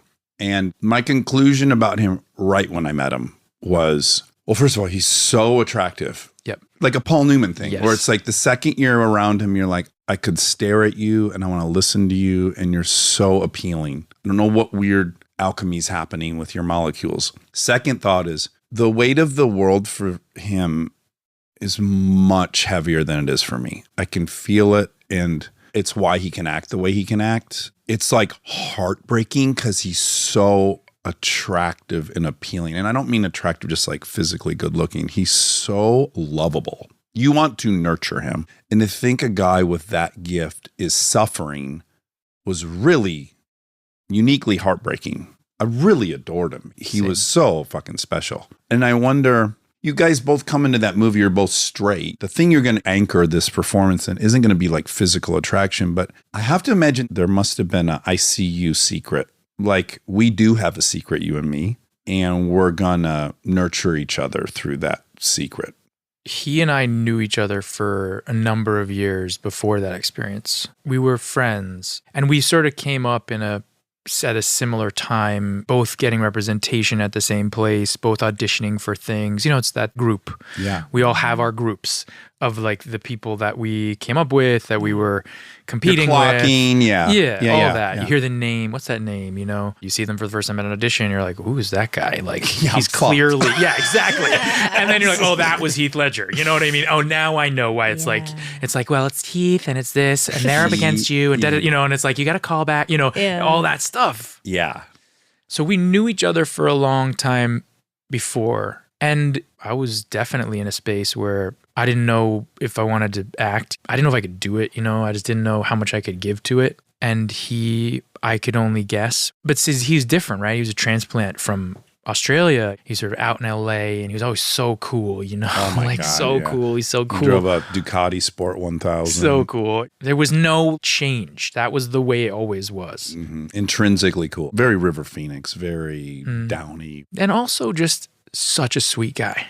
I think when we made that film, one of the things that was really very important for him was that someone very close to him at the time who raised him or took care of him was gay, and that he really wanted to tell the story for him. Right. And he had this strength about it in the storytelling part. As it became sort of bigger than we could have ever imagined, they asked us to make jokes or do funny sketch or do whatever. And he was always like, no. Yeah. Yeah. Yeah. It was always very clear for him. For me, I think I took it for granted because I was raised, my basically godparents, be a gay couple. So I didn't have the same, I was like, this is how it you know. Yeah, you're Yes. from LA. I'm from It's such a LA, for different- Christ's sake. You have Yes. to really imagine the experience where you are Scarlet Letter if you're that person. Because Exactly. you didn't observe it growing up here. Right. I mean, I did, but in different ways. Even in high school, there's like all the terrible things, you know? Yeah. But we connected because I just had such great admiration. I was in awe of him. They can suck you along too, right? I've been lucky enough to be in scenes with a few people who pulled me into their bubble. We have totally different acting styles. You and Heath did. Yeah. As friends, we became very close and were more in contact post that process because I think we were both like, what was this? What is It's this? a very surreal ride you guys all took. Yeah, a beautiful one. It's funny. People don't think about this because they think about him as this incredible actor. But before he did that movie, people kind of were like, is he a good actor? And then he did this thing and everyone was like, oh my God. There's been a few great cases of this. Philip Seymour Hoffman was in Twister. You're like, I don't know. And then he's in Happiness. You're like, wait, this guy can do this. Johnny Depp. He's coming off of 21 Jump Street. And Heath had been in like a Knight's Tale or something. Some Tale. cool 10 Things I Hate night About And movie. he was great in them, actually. Yes. Yeah, it just, But didn't have you don't know. Exactly. Yeah. That was, I think, a lot. All of a sudden, he was this mega talent. And so we always had each other for that. Imposter syndrome's already so appealing and right there. And then to get that kind of love and attention and appreciation. And then ultimately I might feel like I'm getting the love and the apology that the world wants to make to gay people. And I'm not gay. I don't really deserve this. I just played. Yes. I can imagine feeling like this is a little bit too much kindness towards me. I don't deserve it. Oh, that's interesting. I don't know about that. I think I experienced both things. There's inevitably the imposter syndrome in anything that you do because as an actor, you know that what you're doing is not who you are. You didn't write the words. You didn't make the choices and cuts. You weren't in a tragic love story in your No. real Yeah, life. it's pretend. No, it's pretend. Yeah. When it's done so well, I do imbue you with that. Yeah. You have lived that for me. I was so fucking honored to be even included in that discussion. That's the best way I could put it. There's a moment that I will never forget. Many moments actually in that. Heath and I, we were at a Q&A for the movie right as it had come out like 2 weeks before. And we always joked around and like talk shit. You know, you go to a Q&A at a theater and you introduce the movie and then we all went to dinner and then we all came back for the interview with a moderator and then the audience. And we were doing tons of them because the movie was sort of on an awards campaign. And Heath and I, we were at dinner, we were always joking, like fucking around. So by the time we got backstage, we were just like laughing. And we didn't really read the room, which happened a lot of times when we were on that thing. This happened to Jared Leto and McConaughey. Yeah, you're just enjoying each other. You got to really remind yourself of the movie everyone just associated, like second by second. Yes. Also, for us, the experience of the movie is so different from an audience experience because I remember both of us looking at each other when we first saw the movie and going like, was it good? Yeah. You're looking at yourself. Like, how weird is that? It's like listening to your voice on of it. It's terrible. It's like if I listen back to this interview, I'm like, oh, your voice. I mean, That's like, great. you know what I You're mean? gonna love it, actually. So, like, To mark my words. so we get out there like a little bit jittery and jokey. Yes. An audience is like somber. Yes. Yeah, you can't live in that relationship for the whole cycle of the awards promotion. No. And You also, gotta like, kill each other. I think it was our second or third one, and they open it up to the audience at first, and someone stands up. Mind you, the movie has been out for like a week and a half, 2 weeks. The guy goes, "This is my 22nd time seeing this film." Oh my goodness. Oh my God. Wow. And I remember this like emotional. No, I just got I know, like, I got chills. chills. Yeah. Yeah. We just went like, whoa, whoa, whoa, whoa, whoa, whoa. The power of fiction, the power of pretend. And Ang Lee says that. He's like, we pretend so we can tell the truth. Right. Right? And it's like for us, we were in this thing. We shared something very special. It was there. It was real. It was true. But the pretend translated to something else, which then we felt and that we had to get and understand. We both looked at each other kind of like, this is so much bigger than anything we are. We made a small movie we never would have thought, given the times, would have had the effect that it did. Yeah. And then it became bigger than anything we could have imagined. Yes. Special. Oh, man. Okay. It's time to talk about The Covenant. I mean, there's so many other things I could talk. Of course, I could talk about End of Watch forever. I just loved you in End of Watch. You're so fucking good in that movie. That movie is fucking real. Like pretty close to it. When you As two close as walk you can into get. that fucking house, for the first time you actually recognize, oh yeah, when cops show up because someone called for domestic disturbance, who knows what's on the other side of that door? It could be fucking anything. And you really felt that. Like when you guys go in there and it's just a fist fight immediately, like, oh yeah, that's the call you get. You don't know. No. You know on the other side of this door violence exists. Yes. And I'm going to enter it. Or maybe not at all. Maybe nothing. Maybe nothing. It's a game show. It's like, let's spin the wheel, open this door, see what's on the other. I mean, it was really visceral. I love that, but we don't have to talk much about that. I loved making it. I have Michael Bay questions, but I'm not going to ask them. Okay. I watched The Covenant Friday night. I really, really liked it. It's not your first movie over there. We did Jarheads way back. Yes. Yeah. So we're revisiting this space. You shot in Spain? Shot in Spain. So really quickly, the premise is throughout the Afghanistan war, there were thousands of interpreters put under the employ of the U.S. military. And there was a promise made, I don't know, in writing or verbally, that these people would obviously be granted visas at the end of this campaign to come in America where they'd be safe, because obviously the Taliban wants to kill any of these interpreters that worked with the military.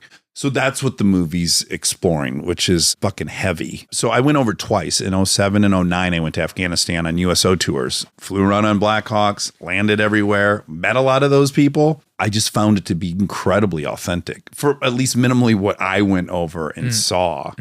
And I guess I'm curious what first made you want to, you already did your movie about this, right? I have no plan, FYI. Meaning like there's no, well, I did my army movie, so now I want to do the other. I don't have that. I think firstly, it was Guy Ritchie. And Guy and I have known each other for a while. We've always had a connection. There's just something about him where we just vibe. You should have him on the show. I would love to. There's something about him where he's down to get in it. And so when he came to me with this, I was like, okay, what is this? Came to me with a 50-page script. Is that all it was? Well, that's how he works generally. Not always, because he's kind of all over the place. Like he'll go do Aladdin and then he'll go do all the movies we know him for. He kind of searches for things. The last few movies he's done for maybe the past 8-10 years, that's how he does it. 50-page script. And then he starts to write as you go. As he's discovering things? Yes. So you come to set and he says to you, don't memorize your lines for the next day. Because some of the scenes are written out and some of them are just like,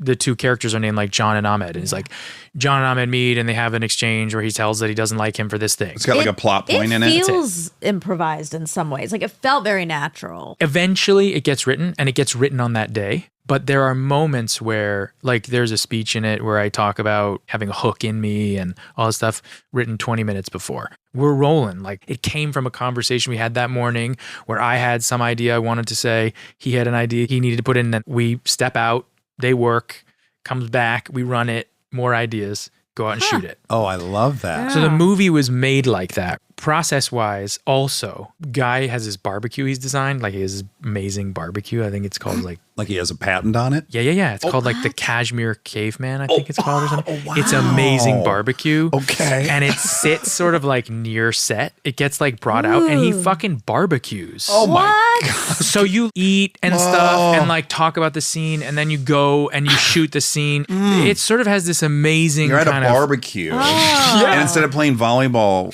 every few hours, you go shoot a movie. You shoot a war movie. Like, could it get any better? No, that sounds so heavenly. Also, sounds like this came along in a perfect time for you where you've said goodbye a little bit to the obsessive preparation and the obsessive everything, because this would have driven you fucking nuts 10 years ago, right? Oh, yeah. Like, what do you mean 50 pages? I got to work for 100 hours. I have a question about that. I have a question about this. I have a question about that. You know, it's just like, shut the fuck up. You know? Like, I have a question. Where's your fucking mute button? You're talking about questions. Exactly. Where's your I did some research that it's like, go get your tuxedo, kid. You know? Fucking say the lines. Eat this fucking baby back rib I just prepared while I was writing this scene. But like really. Like legitimately. Oh, wow. So like there was that spirit, because he came to me, he's like, Jake, you want to have fun? I'm here to fucking make something great, some great fucking art, and have a good time. Because again, it's a form of vulnerability too, right? Yeah. Because when you're enjoying yourself with somebody and you're having fun, then all of a sudden your heart goes like, oh, I'm open. Yeah. Right? Heart opener. I've heard many and read a number of scripts about this same sort of story. And as we withdrew from Afghanistan, there are all these stories. And to me, what I thought was interesting about this was that it was really a parable about the sort of stuff that we need to do, even if it's begrudging. It's without sentimentality, the relationship between these two guys. Like, one guy saves another guy's life. Let me paint the picture a little bit. Yeah. You're the leader of some platoon, and you need a new interpreter. Yours was killed. And you're pretty much told there's a lineup of interpreters to choose from. And the guy that you're trusting says, people don't get along with this guy, but I would nab him. He's really smart. He joins your team, and one after another, he disobeys you. and the motherfucker's right every time. So it's this really great contentious setup where you'd love to fucking dress him down, but the guy has been right every time. Yeah. He's also superb. Dar Salam. Oh my God. He's How do I say his- so Dar good. Salim. Dar Salim is like this great slow burn. The whole movie's just building and building and building. I'm like, oh, this guy's a motherfucker. This guy's acting his ass off. He's so subtle and real. He's wonderful. So it's great. You fall in love with this dude and you're recognizing, oh, these two would be best served to be partners. This dude needs to be the leader of a platoon. Yes. Yes. Oh, yes. You know, Yes. like, he's the smartest guy in the room. Yes. He knows the area. He knows everything. So it's this great dynamic. And then, of course, you guys get completely stuck together. Virtually everyone's killed and it's you two. Yeah. And then I don't think I've seen a movie in 10 years where a guy went through more to save another guy. So I'm just like, get out of here. I would fucking dump this guy. Like, you'd be gone if you and I were together. I would have ran for the hills. know. Oh, same. Like, as much as I loved our conversation today and 10 years ago, I'd fucking Good luck, we'd be brother. on our own. No, I would just start doing the math. And it's like, we're not both going to make it. This is Yes. impossible. Yeah, so at yeah, least yeah. I should make it. Yeah. I don't even feel that bad about that. But he goes through fucking hell and high water to save you. And then come to find out he doesn't get protected. Yeah. And so now you got to make a decision to be good and pay him back. So yeah, what you're saying about, and it's in the title, the covenant, it's like the responsibilities that if we don't do good on are going to decay us for the rest of our lives. You know, the speech that I give, which was a line that was in Guy's head for a long time, was there's a hook in me. Mm-hmm. It's like you're a fish and you're fucking hooked. You can fight, but I got to get out. I don't know if these guys who caught me are going to let me free again, but at a certain point, I just got to stop because I can't swim free without. I got Yes. a fucking hook in me. Yeah. You might lose your life, but you have no life without. No Yeah. life without Right it. on this. And goodness doesn't come from a sentimental place always, a place that we tend to portray it from. Saccharine. Yeah. Saccharine and kind of like that person is the good guy and that person is the Yes. bad guy. Actually, on a human level, we do good things despite ourselves. And to me, that's what I loved about the story and what it says about, particularly as an American, which is an ideal that I think we all have. It reinstates in you to say, we have responsibilities and we are good people. Well, it's also the military edict of you don't leave a man behind, period. And there's also that aspect Absolutely. that's like in the oath. What do you do when you're in that space and someone's left behind? You can't go live the life that you did. That's why I believe in the organizations that I work with, because I believe really deeply in mental health and the ability to express themselves. It's why I feel grateful to have the job I have. When I'm a kid and I'm having those feelings, I can go play Donnie Darko. It's allowed a safe space to express those feelings, right? It's what art fucking does. But these guys don't have that same space. No, there's no outlet. No. A lot of things came together in wanting to tell the story, also because it's not political, doesn't take a side, but what it says is 300 Afghan interpreters have been killed since we left and their families. So that's Yeah.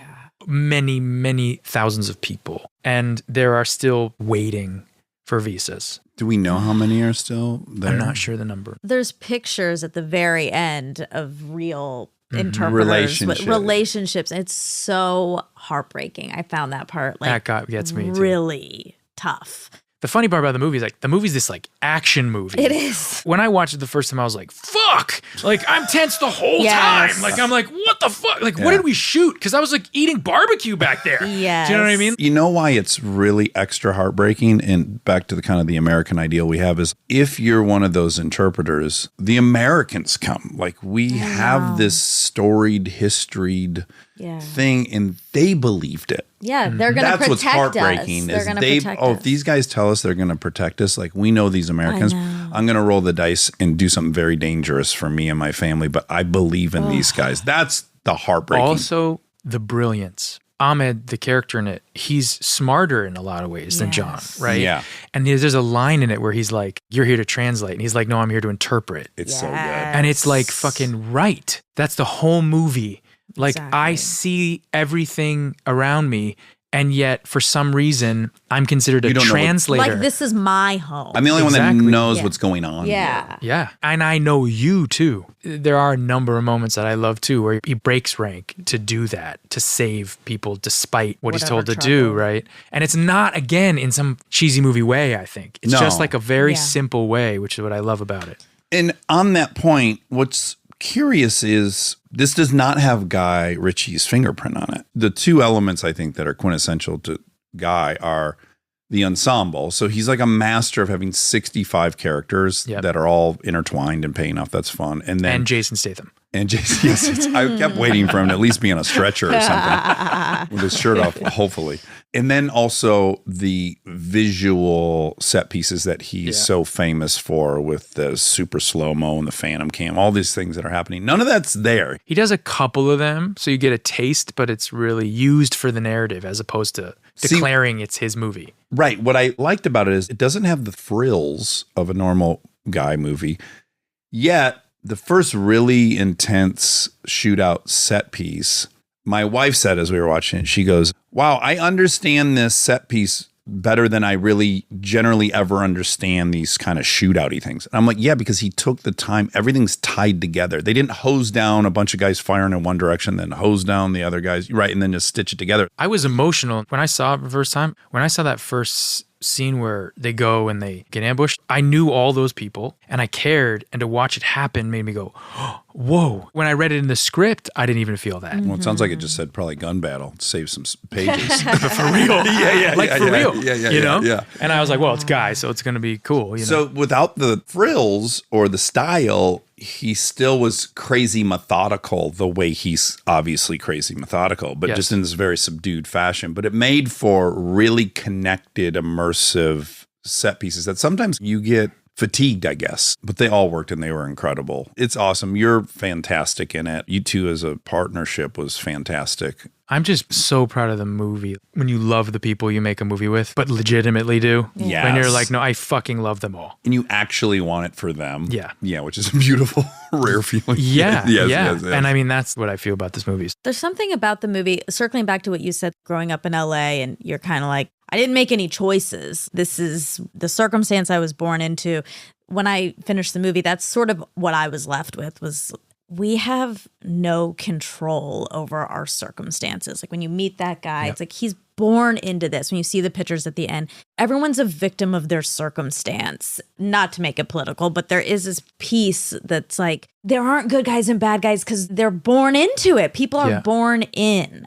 Yeah. It's just heavy. That was the kind of clearing the fog for me of just going there twice, which is like, I go there as a liberal who's anti-war. Now, was that an idea that you've always felt? Were you raised like that? Or was that something that you've come to? My mother was on the hippier side of growing up in the 60s, and they hated Vietnam and they thought it was a pointless endeavor. So I think I grew up with my dad having been and then gotten relieved because of my brother. Yeah, that's what war represented probably in my household, was that war, misguided, what's the point, bunch of young kids. So I've never been rah-rah, you know. Yeah, yeah. I'm just interested because in terms of like what Why I I love would- about the work that we do is that it always changes your perspective. You come in and you're like, definitely I believe it this way. And then you watch something, you go, whoa, shit. Yeah, and then you go there and you recognize really quickly there aren't politics there. They literally have a job. Someone tells them at 5 a.m. we're going out on patrol. It's that simple. We have to find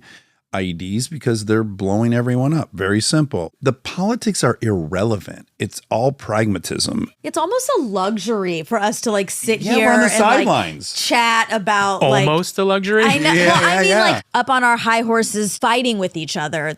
That in itself is ridiculous, Even these- really. We're yeah. not even in it. These well-intentioned 60s protesters that would be at the airport with signs saying baby killer when these 19-year-olds would get off of a plane, they were in a jungle that morning. Right. The lack of fucking compassion and awareness of that kid was at home at one point. The government said, get on this fucking plane or you go to jail. And now he's come home after this horrific experience. And you're there to tell me he's a piece of shit. I mean, Yeah. guys, To guys, judge guys, from guys. outside. Let's be mad at the politicians. It'd be a nice place to have that kind of empathy from all over. It's a super complex situation. Yeah, yeah, I mean, yeah. but there are simple things we can always go to what do we know to be the good thing to do? Or the lesser bad thing. Right, the lesser bad. Yeah, totally. Yeah. And I think that's the part. We're all mired in all the other shit. Thank you. That's exactly it. It's like we're stuck on what the perfect thing to do would be when other people, that's not what they're evaluating. Everything is messy anyway. If you approach it that way, I think there is forgiveness in places. I do think that there are dangerous places and there are sides to be chosen. But I do think that there is room for understanding and listening. There has to be that room. Yeah. Or else I just don't think it's good for anyone's health. No. Well, it's terrific. Now we have to, I've had you for so long, but just really quick. Fucking Roadhouse. Yes, yes, yes. Can I come back for Roadhouse? Yes, yeah, you please. have You to. We can just talk about Roadhouse the whole time. It can just be a Roadhouse. It can be 30 minutes. We'll just do a Roadhouse special. It'd be a masterclass on Roadhouse. Let's fucking do it. Yes. Let's try and get McGregor here. We'll get McGregor here. Oh my God. Okay. Yes. And we'll do a 30-minute. No, we'll do a 30-second. Because that's all. No, we'll do 3-minute rounds. No, we'll do 5-minute rounds. Okay. And we'll just fucking go. 5-minute rounds. So first of all, Doug Liman directed it, right? Yeah. Okay, so he's like a fucking brilliant, great director. You must have known him from Martha's Vineyard as a kid. Yeah. I've known him for 20 years. Yeah. Okay. So just a gangster fucking director. Yeah. He's done so many epic movies. We won't even get into it. But had you seen Roadhouse as a kid and did you like it? I'd seen Roadhouse twice. It actually really registered for me, but I didn't get obsessed with it. The poster is something I will never fucking ever forget. Yes, right? yes. And then there are clips and scenes in that movie. They are burned into my soul. Sure. Right? The throat scene. But the movie, I don't understand it at all. Sure. That's fair. You know what I mean? Totally Like, fair. I get the intentions, but we came back to clear some things up, basically. Okay, you know what I mean? Great. Like, yeah. So not to tread on brilliant water or space. Yes, listen, it is hallowed ground. It is. I think a lot of it is you were probably 9 when it came out and I was 14. So sign me the fuck up. Bar fights? Are you kidding? Yes. Was Swayze my favorite dude to watch kick ass? Yes. Sam Elliott, the greatest tough Ben guy Gazzara. of all time. Yes. Yes. Couple things I got to know. We're going to do a full masterclass on it, but one element I want people to know about is that at that point, Swayze had all the power. He went to some studio and said, "It's me beating ass in a bar." They didn't need to hear more. They sent everyone away to make that movie. So true. But it was during a writer's strike, apparently. Oh, that shows. That's not a shocker. The WGA is like a point in our corner. Thank you. This is why we have a union. Okay. So knowing that Swayze's in total control of that movie is really important the whole time you're watching it. The director never talked him into one thing at this point in his career. True. And there's a scene where he gets out of bed in the morning. He's been sleeping nude, which fuck yes, he was. And if you know anything about movie making, he gets out wearing a wide. We go into a close-up of his butt cheeks. He squeezes them. They're incredible.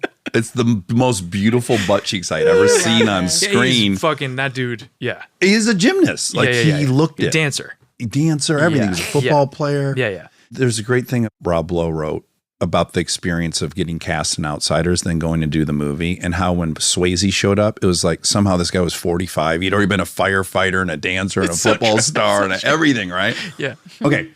So you just got to know, he got out of bed in the wide, naked. They did the scene. Then they put a different lens on the camera. And you're saying he had a choice in He knew. Oh, yeah. I would even argue he probably instigated that lens swap. Oh, potentially. Allegedly. Okay. He was also probably soft early cut, just FYI, right? Yes. So, there's no part that he didn't have his. Okay. Yeah. So the fact that there's a close up of butt cheeks clenching, that puts it at Goodfellas level for me, right out of the gate. Are we reenacting that scene? Well, that's exactly why that I bring the it up. question? Do we see your butt cheeks? Again, we are reinterpretation. Because you got in great shape, right? I saw you recently you had your shirt off and you looked fucking gorgeous. You are fucking shredded. Thank you, bro. We did not do that scene, didn't give me any butt man, do cheeks. we get close. We do. Okay. Let's be honest. You don't make Roadhouse if it's not body, you know what I mean? Yeah, you gotta That's go why there. we're making it and watching it. There are staples to the classic and there are things you do not change, but there are close-ups, certain ones, clenching ones that sometimes you reinterpret. Okay. If that gives you any hint in terms of where we went. But we did not shy away I'm a little heartbroken. I have nothing to do with this movie. I just want you to know. We were trying to get people to the UFC when we shot at the last UFC event.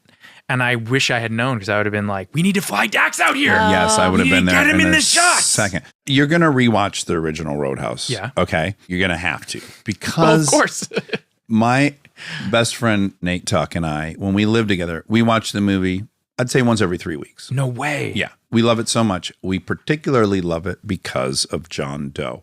Now, you have to first know that we've watched the movie 25 times. I don't know how we missed all this, but there's a great scene at the end of the original where there's a monster truck. Again, I'm 14. Of course, put a monster truck in there. Of course. Brilliant.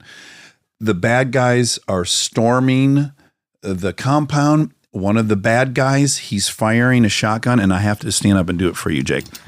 I don't know how we missed this, but Nate goes, pause it. He goes, we're going back. Look at this choice. Okay, this is what happened. John Doe's firing the shotgun like this. Yes. He's kicking his leg up like a horse. And we go, what the fuck is that choice? So he goes, oh, fuck. This guy's a genius. Let's go back to his previous scene. Well, we go back. We had missed this too. He's scratching his back with a shotgun. Everyone else is acting real. He's like, scratch, scratch, scratch, scratch. Now we're going backwards through the whole movie on high alert for this actor. Sure enough, he's in a scene at the bar. He's got a straw in his mouth. He's just going, like, what the fuck is he? And he pitches a wet rag at somebody. We're like, he's unhinged. We go, who is this guy? We got to watch every movie he's ever been in. We go to the end credits in the final fucking coup de grace. His name is John Doe. No way. His name is John fucking Doe. We're like, oh my God, this guy even in the credits gets a laugh. Then we discover he's the lead singer of this band X.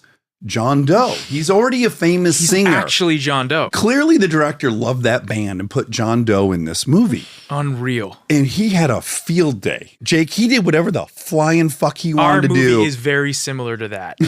I just want you to know that, like, actually, there's shit in there. You're going to be like, whoa, what? Okay. Like, we have characters everywhere. Okay, great. So, you know, there's Easter eggs all over the motherfucker. I am going to watch the shit out of this movie. I can't wait. can't Now the wait. standard, I have to text Doug and be like, we got to make it really good now. We got to do reshoots. Like, we need a close up of my ass cheeks. really good also because we're doing a 30-minute special on Roadhouse. Yep, that's right. No, Like, here. Here.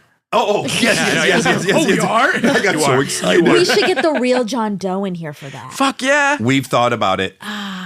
Can I add one thing about John Doe? Yeah. We go back and we look at his credits. The guy's been in 25 movies. What the fuck? Yes. I then do this show, Parenthood. Craig T. Nelson By is the way, my father. this is the thing that I may have said to you when we met.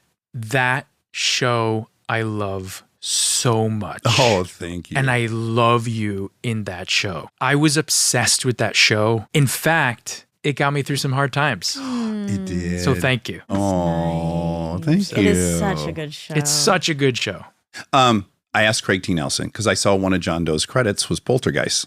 So of Whoa, course, he's in classics. Yes. So we go back, Nate and I watch Poltergeist solely for John Doe. Sure enough, let me just tell you about one scene.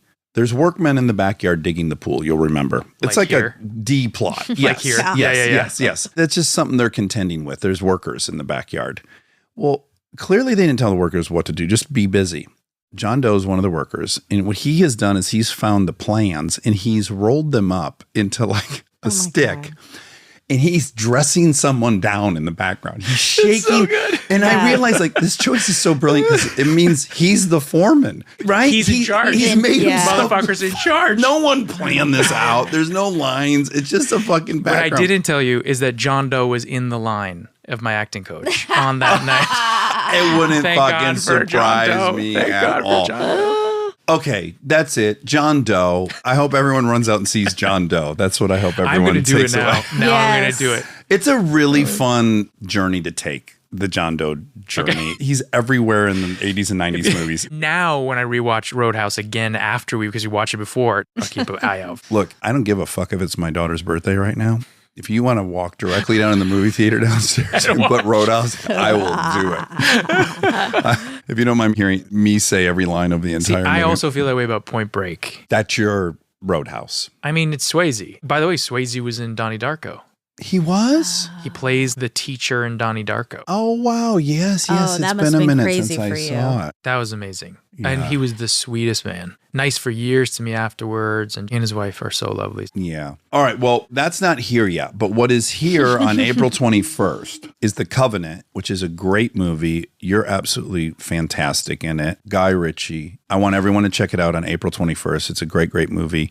And such a fucking pleasure. Dude, it is such a pleasure. preposterous. Like if that lobby in Toronto was a meet cute in a movie, you're like, oh, these two are going to be together. Yeah, absolutely. That's what we've gotten to in the end. And I think that's where we are now. So the question is, do we do it again in 10 years? No, but like for real, I think given the conversation, I would love to be able to stay connected. So Same. Well, Jake, this was such a blast. Thanks so much for giving us so much time. Thank you for having me. I hope everyone checks out The Covenant on April 21st. And then you'll be back for our 30-minute, flash lightning round. You're never going to find an interviewer when you're promoting that movie. It's going to be harder as a rock than me for that. I just can't Harder imagine. than Patrick Swayze's butt cheeks. I would rival. Yes, I'd put my boner up against those butt cheeks any day. All right, I adore you. Same. Talk again Thank you, soon. guys. Okay. Thank you. And by the way, I'll talk fashion anytime you want to talk fashion. And now my favorite part of the show, the fact check with my soulmate, Monica Padman.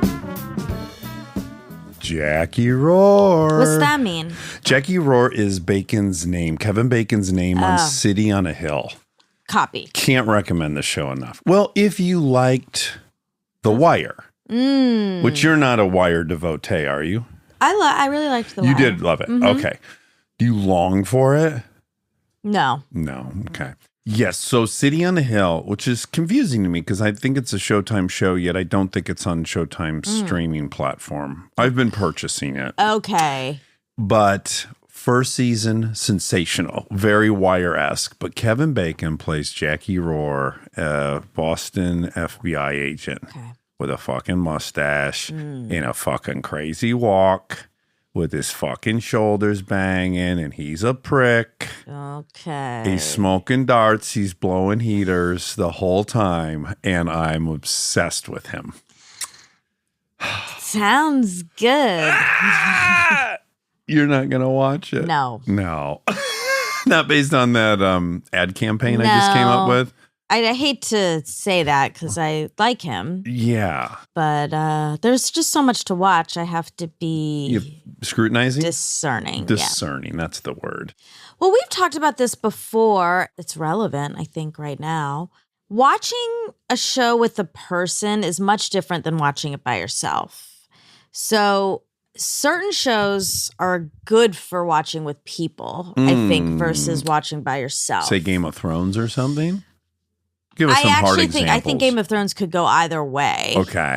But like Yellowstone, I tried watching Yellowstone by myself, and I'm not doing that. You couldn't do it, yeah. But I could see that if I was watching with like a buddy, that would be fun. Yeah, you need to commiserate about some of the stuff. Yeah, that's a good example.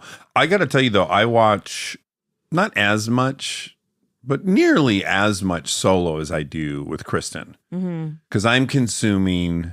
When she goes to sleep, I'm switching to different shows. When I work out, I watch a show sometimes. Yeah. So I've got a whole... But you're watching different stuff. That's what I'm saying. You're watching City on a Hill with her. Yes, that's true. I'm not positive where I would file that one. I do think I would also watch it solo. Oh, okay. Because I also like... I watched that one alone. Okay, yeah. I like darker stuff. It's hard to get Kristen interested in darker stuff, I'd say. So... Yeah, if there's something that I want to watch that has to do with like drugs and murder and all that stuff, that's usually a solo endeavor. Yeah. But this one I could watch by myself, as did Robbie. Wobby Wob, a.k.a. The Rascal. Lil Rascal. Yes. Okay, well, something I have consumed that I can't speak high enough about. God, did I... Quicker than I think I did Dr. Death, to be honest. I don't know that I've listened to a podcast series this quickly, but The Witch Trials, J.K. Rowling. The Witch Trials of J.K. Rowling. The Witch Trials of J.K. Rowling? Yeah. Yes, by Megan Phelps Roper. She's married to Michael. Is she? No. Oh, I thought that naturally crossed my mind. It did? Well, yeah, I've never seen It would be Roper Phelps. It would. I don't know how the hyphenating works. I think, don't know. you'd... I guess you could go. Maybe people do People both. are fucking picking whatever they want. You know, Messiness of being human. But at any rate, the witch trials of J.K. Rowling. Do you say Rowling or Rowling? Rolling. It's rolling. But is it Rowling? Yeah. Yeah. Okay. But they say rhymes with bowling. Oh, rhymes with bowling. And her name is Joanne or Joe. No K. Totally made up. Totally made up so she'd sound like a man. Yep. At any rate, incredible podcast. Made me very interested in Joanne Rowling. Yeah. Big time. I'm on episode 5, I think. 5? Yeah. Okay. So the book's already come out. Has she sent, yeah. Has she sent the tweet yet? Yeah. She has. Okay. Just the first one or the second one as well? I think. I bet just the first because I think you'd remember the second. So maybe not, yeah. Okay. She has a harrowing life story. Yeah. Joanne. I know. Yeah. Which I think like what's been known, what's like lore, I guess, is like she was super poor and then she wrote it on this train. And, you know, everyone knows like it got rejected by so many publishers. 12, 11 or 12. And I think everyone, and it's also known that she was in an abusive relationship, but you hear details. And I didn't know that. I didn't know to be honest, I didn't know one thing about her other than I heard people hated her guts over some tweets. That's literally, I mean, she wrote those books. Yeah. And that people hated her over these tweets. And I didn't really know anything beyond that. Yeah, but you're not really a Potterhead. Oh, no, I'm not. But I've talked to, so now that I'm obsessed with it and I've encouraged like, I don't know, probably 7 other people to listen to it already. I have found that the people I talked to had almost no knowledge of her personal life like I did. Really? Yeah. Are they? They're not Potterheads. Yeah. I know, but I don't. Are they older? Oh, fuck. I'd have to go through the age of everyone. I don't know if it seemed age. Yeah, I'm just curious. Look, I know that everyone has read the books. That I get. Sure. But no one knows anything about S.E. Hinton. S.E. Hinton wrote all the most popular books when I was a kid. She wrote, other than we all knew she wrote Outsiders while she was still in high school, which is insane. Yeah. But that's it. Right. It's uncommon to know a lot about an author. We live in a different world now. Digital world? We live in a digital world, a global economy. We also live in a material world. We do, Madonna. And I know there I go. I do think, especially the level of fandom. Yes. That people do. You start deep dive. It's like it becomes its own. Yeah. She became her own celebrity. Yeah, for sure. And she talks about it like having a very elevated position. Yes. People started treating her kind of as like the mother of a universe. Yes. And kind of like a deity, which she didn't feel crazy comfortable with. Yeah, as no one can. understandably. Although some people can, and might tip my hat to them. Feel like Mother Comfortable Teresa. when elevated to deity status. Some people seem to take that on. I don't know. Oprah seems to take it in stride. I don't know. There are people that seem to that feel comfortable in that role. And again, that's a judgment-free observation. Of course. I don't think it's right or wrong to Either do I. own that deity status. I just think some people seem to reject it. Right. Or are uncomfortable with it. And some people seem quite natural in the role. Yeah. I wonder what that is. I feel like people who can handle it, I think have some separation from it or something. Like they can see, oh, that's the way people feel about me, but I'm not that. Like having some real recognition of it, maybe. I don't know. I think that's definitely part of it. But then I also think there's a tenet of your ethos, which can or cannot be, humans shouldn't be elevated. That's not, right. Not everyone thinks that. Like that's not a big trigger for people. That's a huge trigger for me. I know a lot of people that don't think that. The Dalai Lama doesn't trigger them. They don't care. Right. But for me and some group of people, she being one of them, now that I've got to hear her speak over the course of 10 hours, she's very much not in favor of that elevating humans to any kind of crazy status. So I don't know. I think it can bump up against your own values more. Yeah, that makes sense. Depending on what your worldview is. I see it inherently dangerous for someone to have a kind of cult of personality effect on people. Yeah. I think there's a lot of evidence to it being a problem, Mm-hmm. maybe more than it not being a problem. Right. So then there's like people I imagine, I don't know. I know nothing. Literally, who knows what his personality was like. But like Abraham Lincoln. Now I can see him being a guy that would say, my purpose has caused this elation. And my purpose is grand and virtuous. But I'm not. I'm just the bearer of this virtuous message. And I can live with what's happening really is people are idealizing and the principle that I'm just kind of delivering. It's really not me. Yeah. Does that make sense? Yeah. I can see where some people who've held that position can really distinguish what's going on. It's like, oh, it's the work. It's not me. I don't know. Right. We're in a rabbit hole. Yeah. Anyways, I love it. Yes. I really think people should listen to it. It's really incredible. Interesting. Yeah, it's very interesting. It's a good. Oh, one little fun caveat. I think this would have brought me in even quicker to it. I think it's really cool, and probably the magic of the podcast is Megan Phelps Roper grew up, was raised in Westboro Baptist Church, was picketing funerals of servicemen and women on Tyra Banks, defending it as a 20-year-old. She like full conviction, lived it, and then got pulled out of it, and then had this crazy reset and this crazy dedication to herself. Like, I've got to have a system in place to check my own conviction and my beliefs. Yeah. So I think it's a really, really cool person to be diving into this incredibly polarizing, explosive topic. Right. I find that so impressive. If you can grow up with a worldview, especially one that is as dogmatic as the one she grew up in, and you can find your way out of that, it's incredible. Yeah. it seems almost impossible. I think we underestimate how much we are a product of our upbringing, how hard it is to erase everything you've believed in. Well, do we know that's true? That she has erased everything she's believed in? She's against everything she was preaching. She doesn't believe in the book anymore. Right. She doesn't. Yeah. So no, all of the whole platform of Westboro, she now rejects wholeheartedly. For sure. But I think the practice of that level of devotion to a thing, I don't know if you could ever drop that. You can pivot it. It's kind of like addiction. Yeah, and you can channel it. Yep, totally agree. I think she's a personality type. As you would hear, she's 20 years old on the Tyra Banks show, arguing for her family's point of view quite articulately. Yeah. I don't agree with anything she's saying, but she's a bright 20-year-old gal. Yeah. And then you learn, you're not there yet, but both of her parents were lawyers. Her grandfather was an ACLU attorney. Yeah. And was a member of Westboro. So it would appear that they have demonstrated critical thinking at the highest level.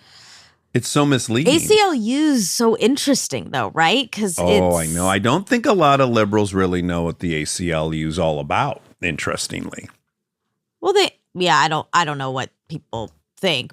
You think ACLU, you think liberty. You're mostly thinking of them defending disenfranchised people in the country, which they have a great record of doing. Yeah, but they also defend the KKK. It's a free speech organization. Yeah. Yes. It's a liberties. All your liberties, they're there to defend. Right. And so that's, I think, a part of the ACLU that like your average liberal doesn't. Maybe. I don't know. Young person. I don't care. Yeah, I don't know. I don't want to make any sweep. People might know, and who knows. But I think this podcast, this conversation is a very ACLU conversation. It's very much in favor of. I'm for it, but for free speech. And yeah. It's definitely the 80s ACLU. I'll dig up for you. There's a 60 Minutes that takes an hour to go through the changing tides at the ACLU. It's a little more, well, we're going to defend the people that we agree with politically. No one at the ACLU agrees with the Ku Klux Klan. Right. No one. But they believe in the Ku Klux Klan's right to protest and to have a rally and to have free speech. Yeah. So increasingly so, that's not the kind of case that they've been taking on, according to this 60 Minutes profile. But I guess what I was saying, since the grandfather working for the ACLU and being in that church, to me, is not actually, that makes sense to me. Because he wants the right and the ability to be able to be a part of that group and to be able to say these things and to be able to go to the funerals and to be able, to me, that's very in keeping. It's like, if it's a free speech organization, he wants the ability to have free speech and to be a part of this association. I want to give my 2 cents on it too, really quick, since we're here. I really urge people to think of free speech in the exact same way we think of our jurisprudence system. And our jurisprudence system is based on the fundamental tenet, which is it would be better to let guilty people go free than it would be to incarcerate an innocent person. I agree, yeah. So the system itself is biased to protect the latter from happening. We've all decided that's a better option. I believe in that. That there's nothing could be worse than an innocent human rotting in a jail. We're going to have to live with the fact that some people get out and go free for crimes they've committed. That's the bargain. So the bargain isn't clean. It's never going to be clean. You enter it going, we're going to let guilty people go in protection of innocent people. Similarly, with free speech, the notion that you're going to have free speech, but that it's never going to cause a ruckus or that you're not going to like hearing it or that people aren't going to be hurt by it, all that's going to happen. That is going to be the ugly price you pay, ultimately, to be able to challenge an authoritarian government, an authoritarian company, any oppressor. Yeah.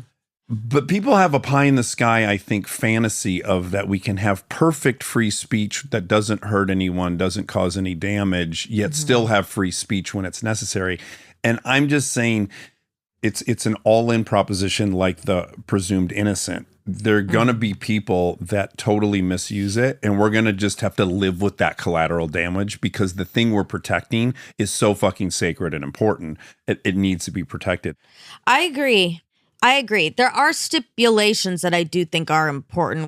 You can't be calling people to get violent. You can't incite violence. Yeah, you can't incite violence. And then there's protected hate speech, which, exactly, for the record, I think what the Westboro Baptist Church does is fucking vile. It's disgusting. If I personally could stop it, I personally would want to. But I don't want a state agency deciding what's vile and what's not and stopping things because what will be vile to them is dissent. Right. There was a really interesting part in it with the lawyer who was on the prosecution side of banning her books and who has now turned a corner and said they should be allowed. I was so moved by that whole section. I had a vague memory that there were a ton of Christian organizations calling for her imprisonment and burning her books. There's a guy on there that says like, yeah, go ahead. You let your kids read this book. They're going to commit suicide. And I'm going to say, I told you so. And I'm like, it's so ridiculous. My God, you think you're representing a lord, a spiritual creature with that statement? You think you're a soldier of Christ by saying you're going to give someone an I told you so I know. if their kid kills them? Like, what could be? It's disgusting. Yeah. Okay, so this is for Jake Gyllenhaal. JG. JG's a cute name. JG? Yeah, JG, you left your shoes outside. Yeah, that's cute. Okay, so the character he plays in October Sky is named, and who is Dave Letterman's scuba instructor. Oh. His name is Homer Hadley Hickam Jr. Nope. Yes. Nope. Say it again. Homer Hadley Hickam Jr. Holden Hadley Hickam Jr. Homer Hadley Hinker Jr. Yeah, it's a tongue twister. Oh, I love it. He was a former NASA engineer. His 1998 memoir Rocket Boys, also published as October Sky, was a New York Times bestseller.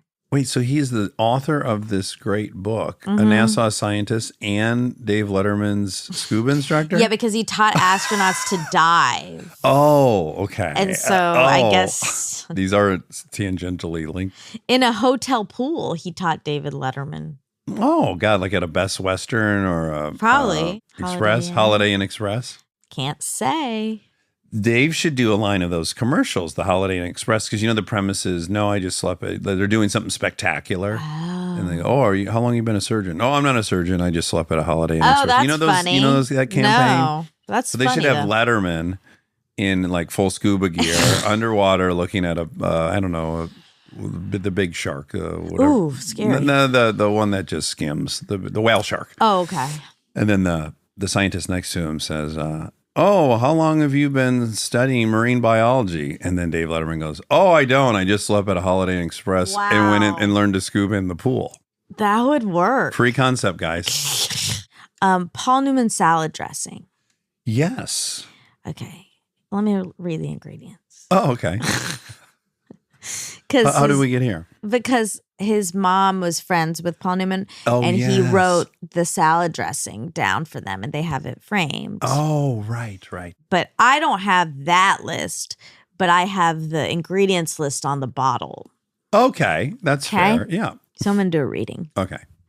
Water, vegetable oil, parentheses, soybean and or canola oil, Okay. red wine vinegar, Yes, love it. olive oil, Dijon mustard, in parentheses, vinegar, water, mustard seeds, salt, white wine, acidity regulator, citric acid, tartaric acid, close parentheses, spices, onion puree, Ooh. sugar, lemon juice concentrate, Ooh. salt, mustard flour, Ooh. pepper, garlic powder, distilled vinegar, natural flavor.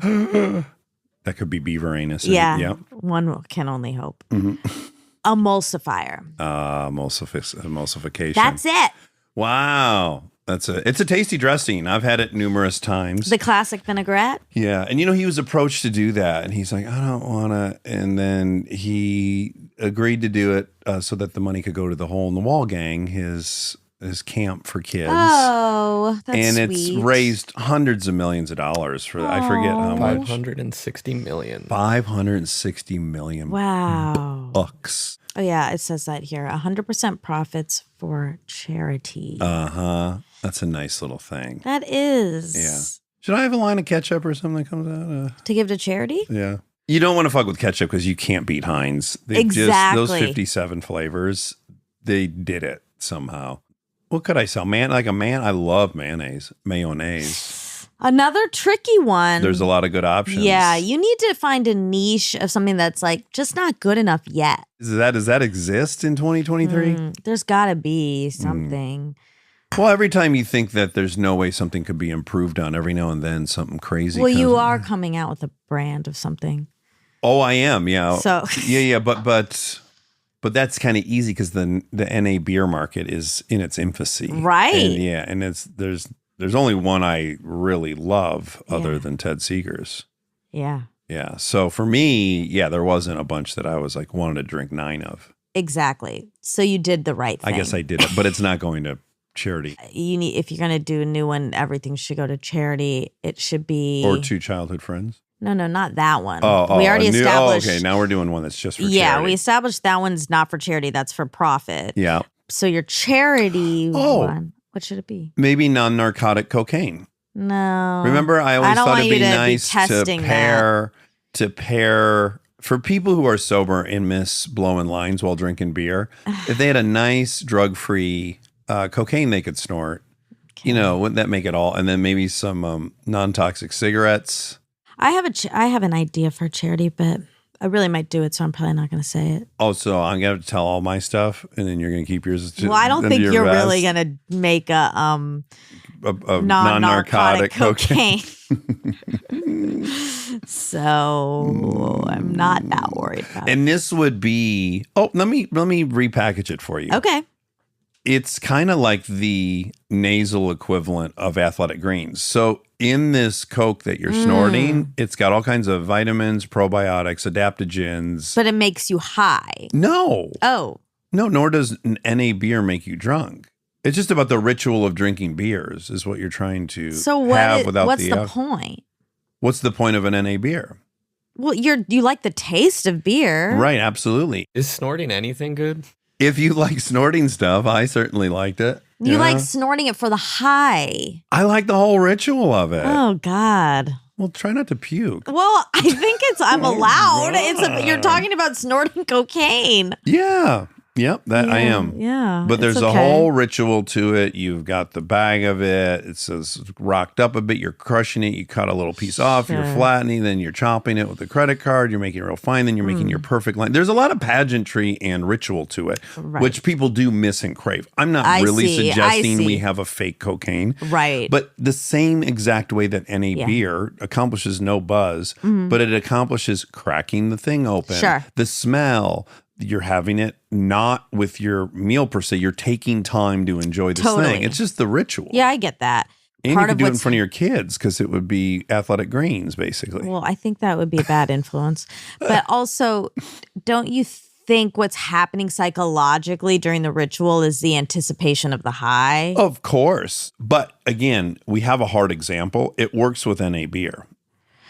Yeah. You don't ever get the high. And so the Right. anticipation goes away. It's no longer linked to that Yeah. reward, yet the ritual's still enjoyable. For sure. When Aaron and I are That on the makes sense. motorhome trip and like we arrive somewhere and I've put all the pop outs out, and we threw our lawn chairs out and we're in Texas. Yeah. Next thing is like, you want a Ted Seegers? It's like, oh my God, yeah. And then we sit out there and we take the time to drink the Ted Yeah. Seegers intentionally. Yeah. Yeah. It's not like mindlessly swilling a Diet Coke while you're going about your business. It's like, we're going to take this moment and bang a Seegers back. Right. That makes sense. Yeah. Okay. So he introduced us to BDDW, a store, because he's very fashionable. That went over my head. So you heard that for sure. Yeah, BDDW. Yeah. And I like it.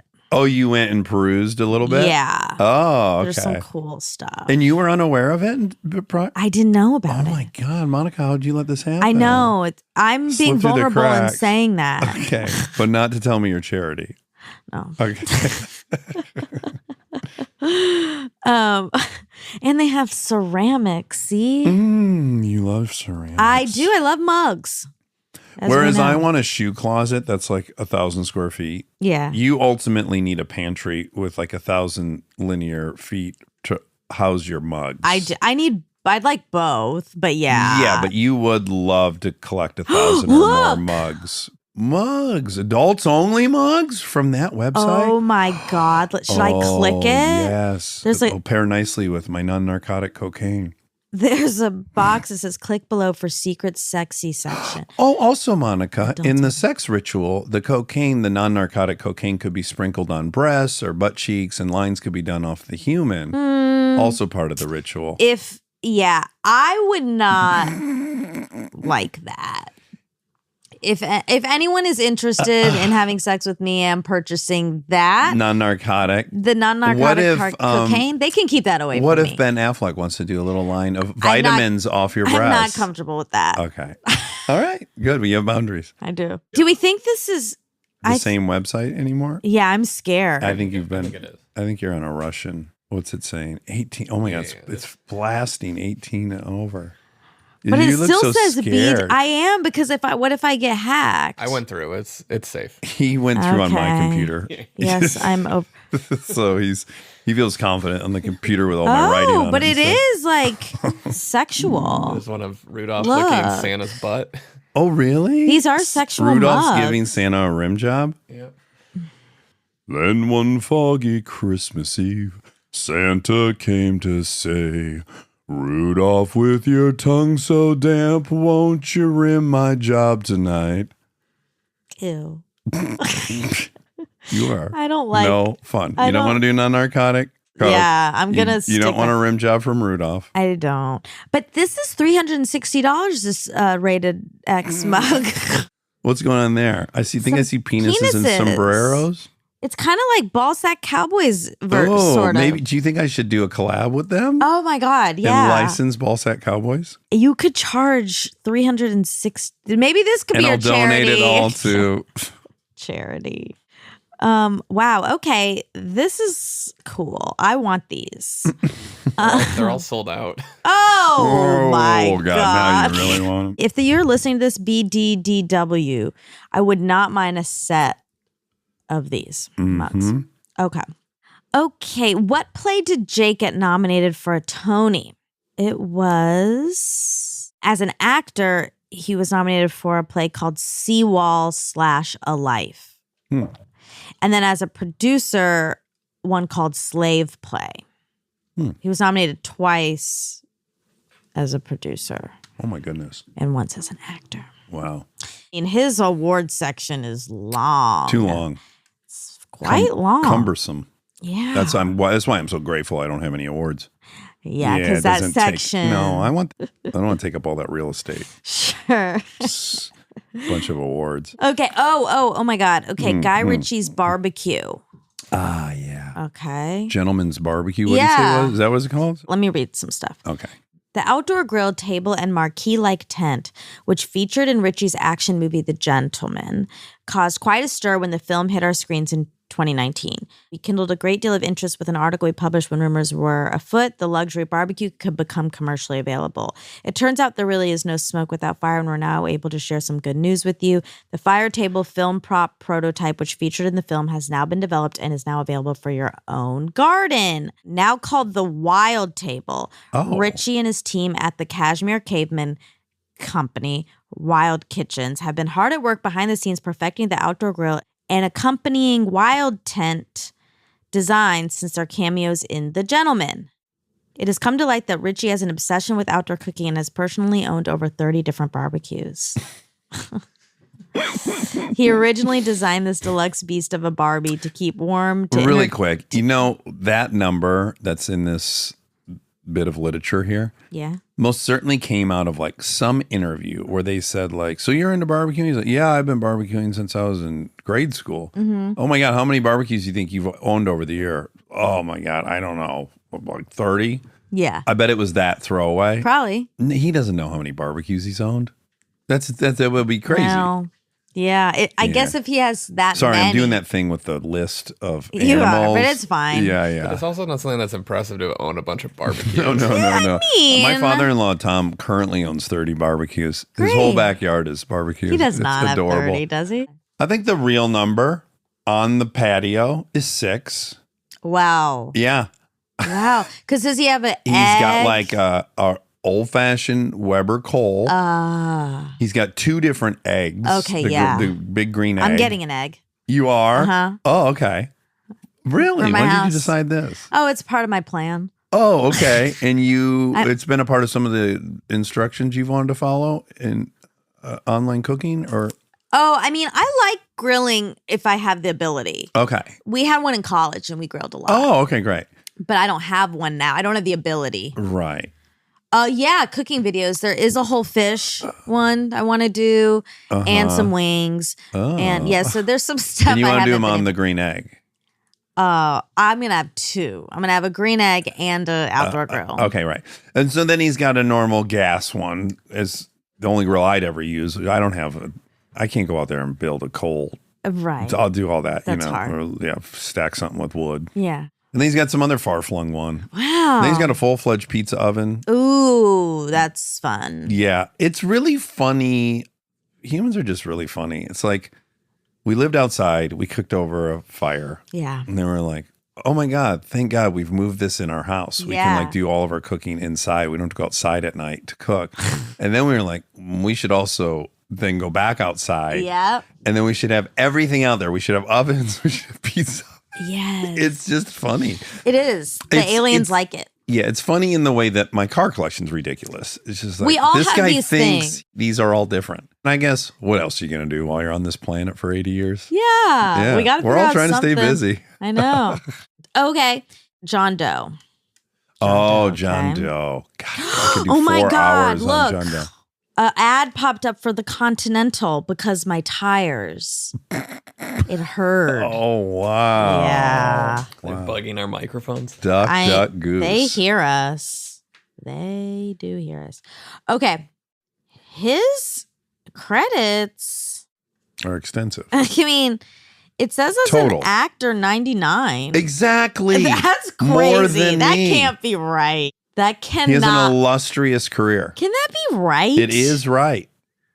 What if He it's- was in everything. Go through the 80s. He was But in what if everything. that's just everyone named John Doe? Are we sure? Can we be certain? There can only be one John Doe in SAG. He's the only John Doe. Oh, you're right. Yeah.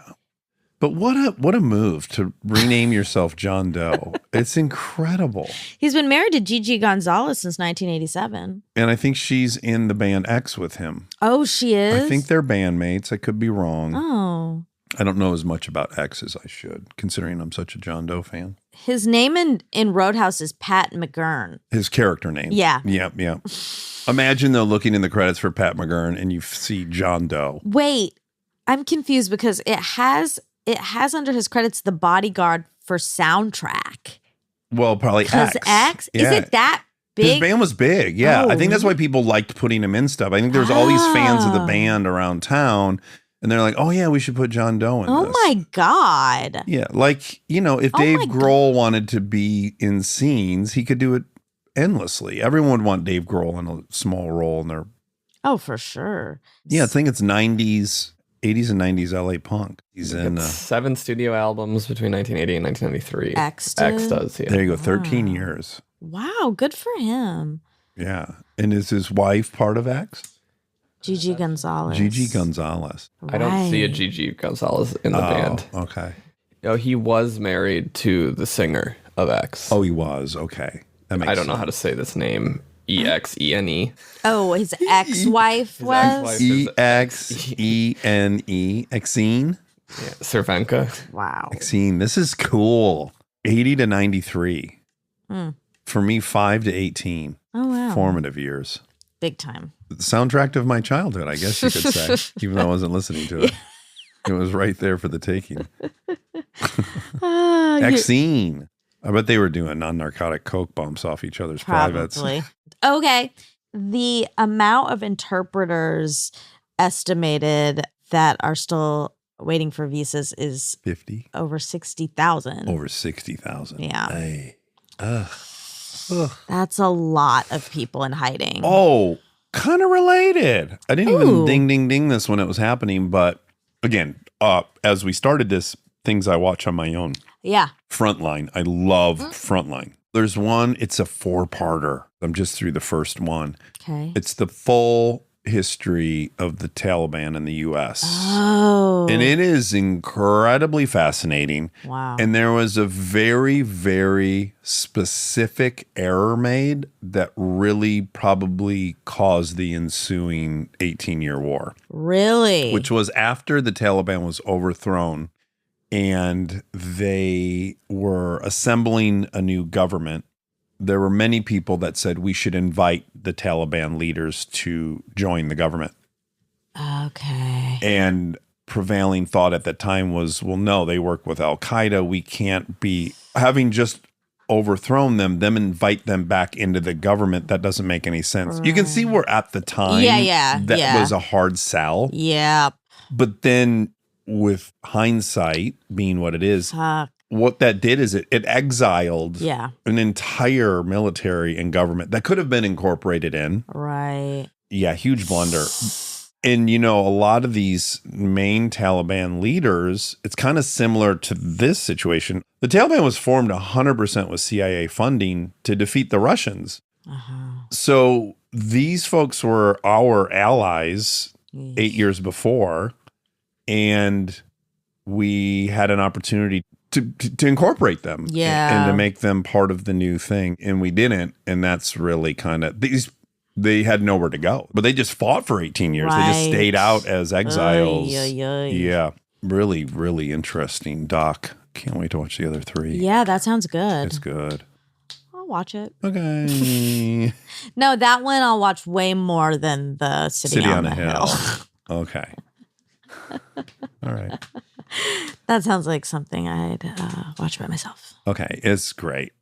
Okay. Let's see if there's anything left. I got some new shoes. Oh, yes, your new Jordies? Yeah, I'm not wearing them today. Sadly. They're so fun. They make your feet look even tinier, which is funny.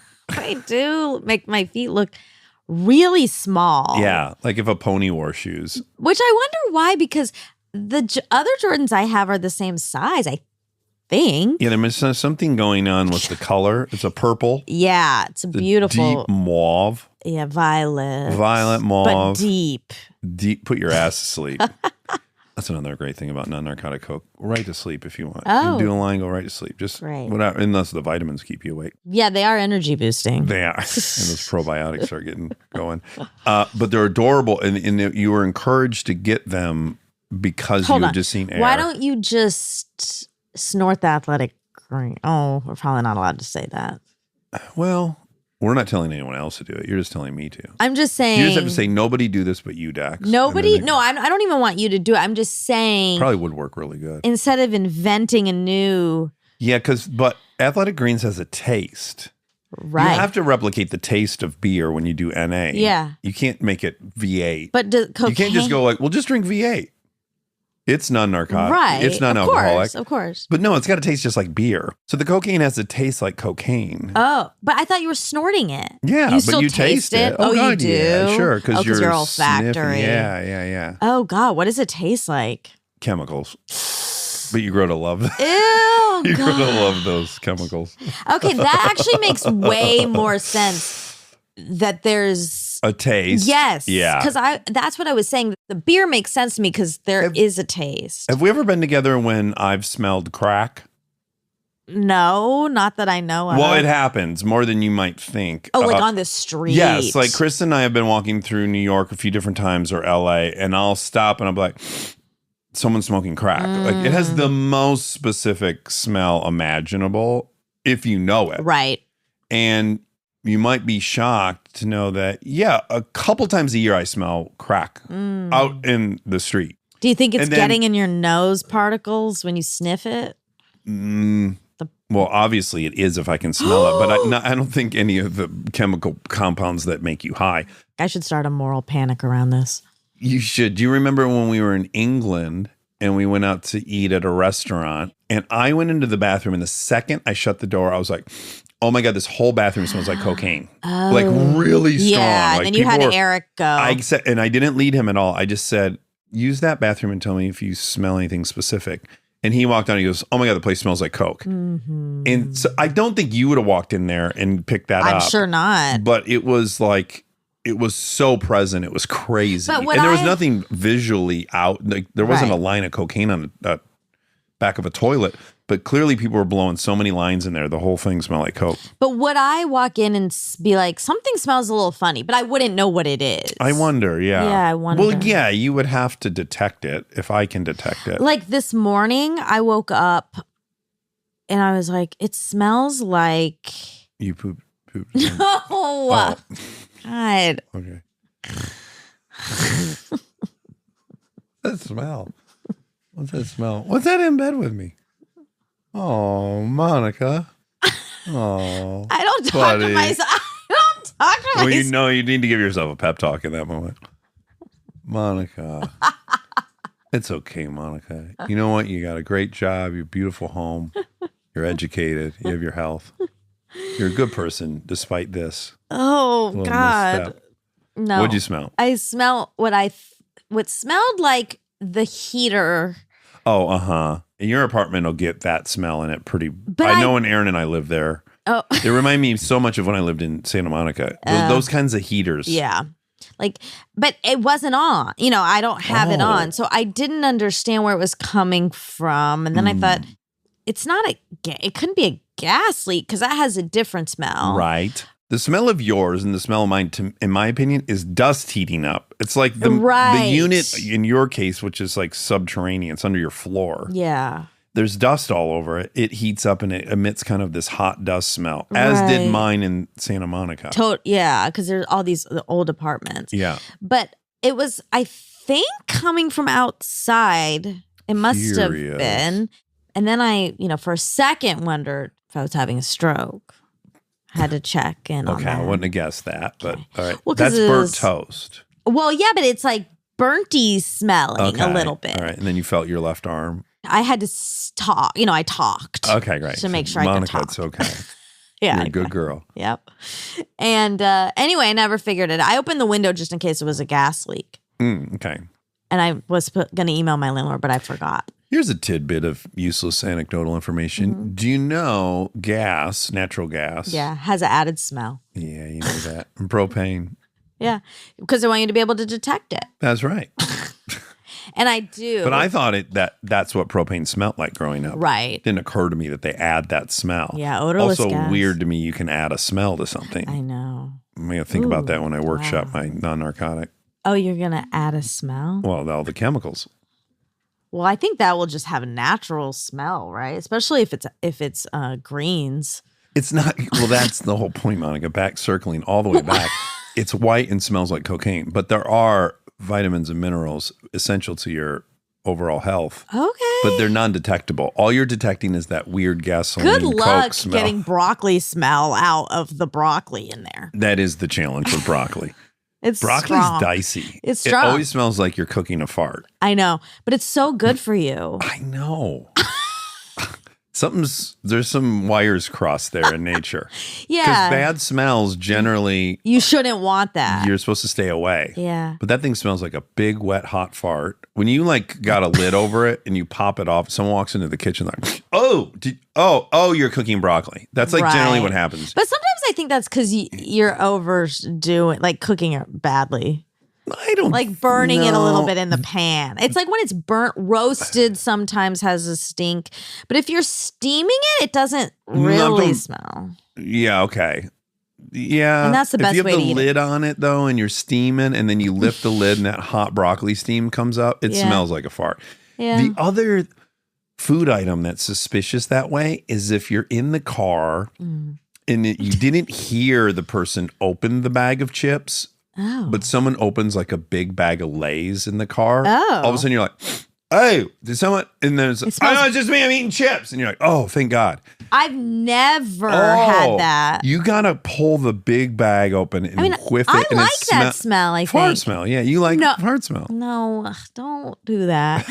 I don't think it's a fart smell. Okay. Do you know what I'm talking about, Rob, or no? No. Okay.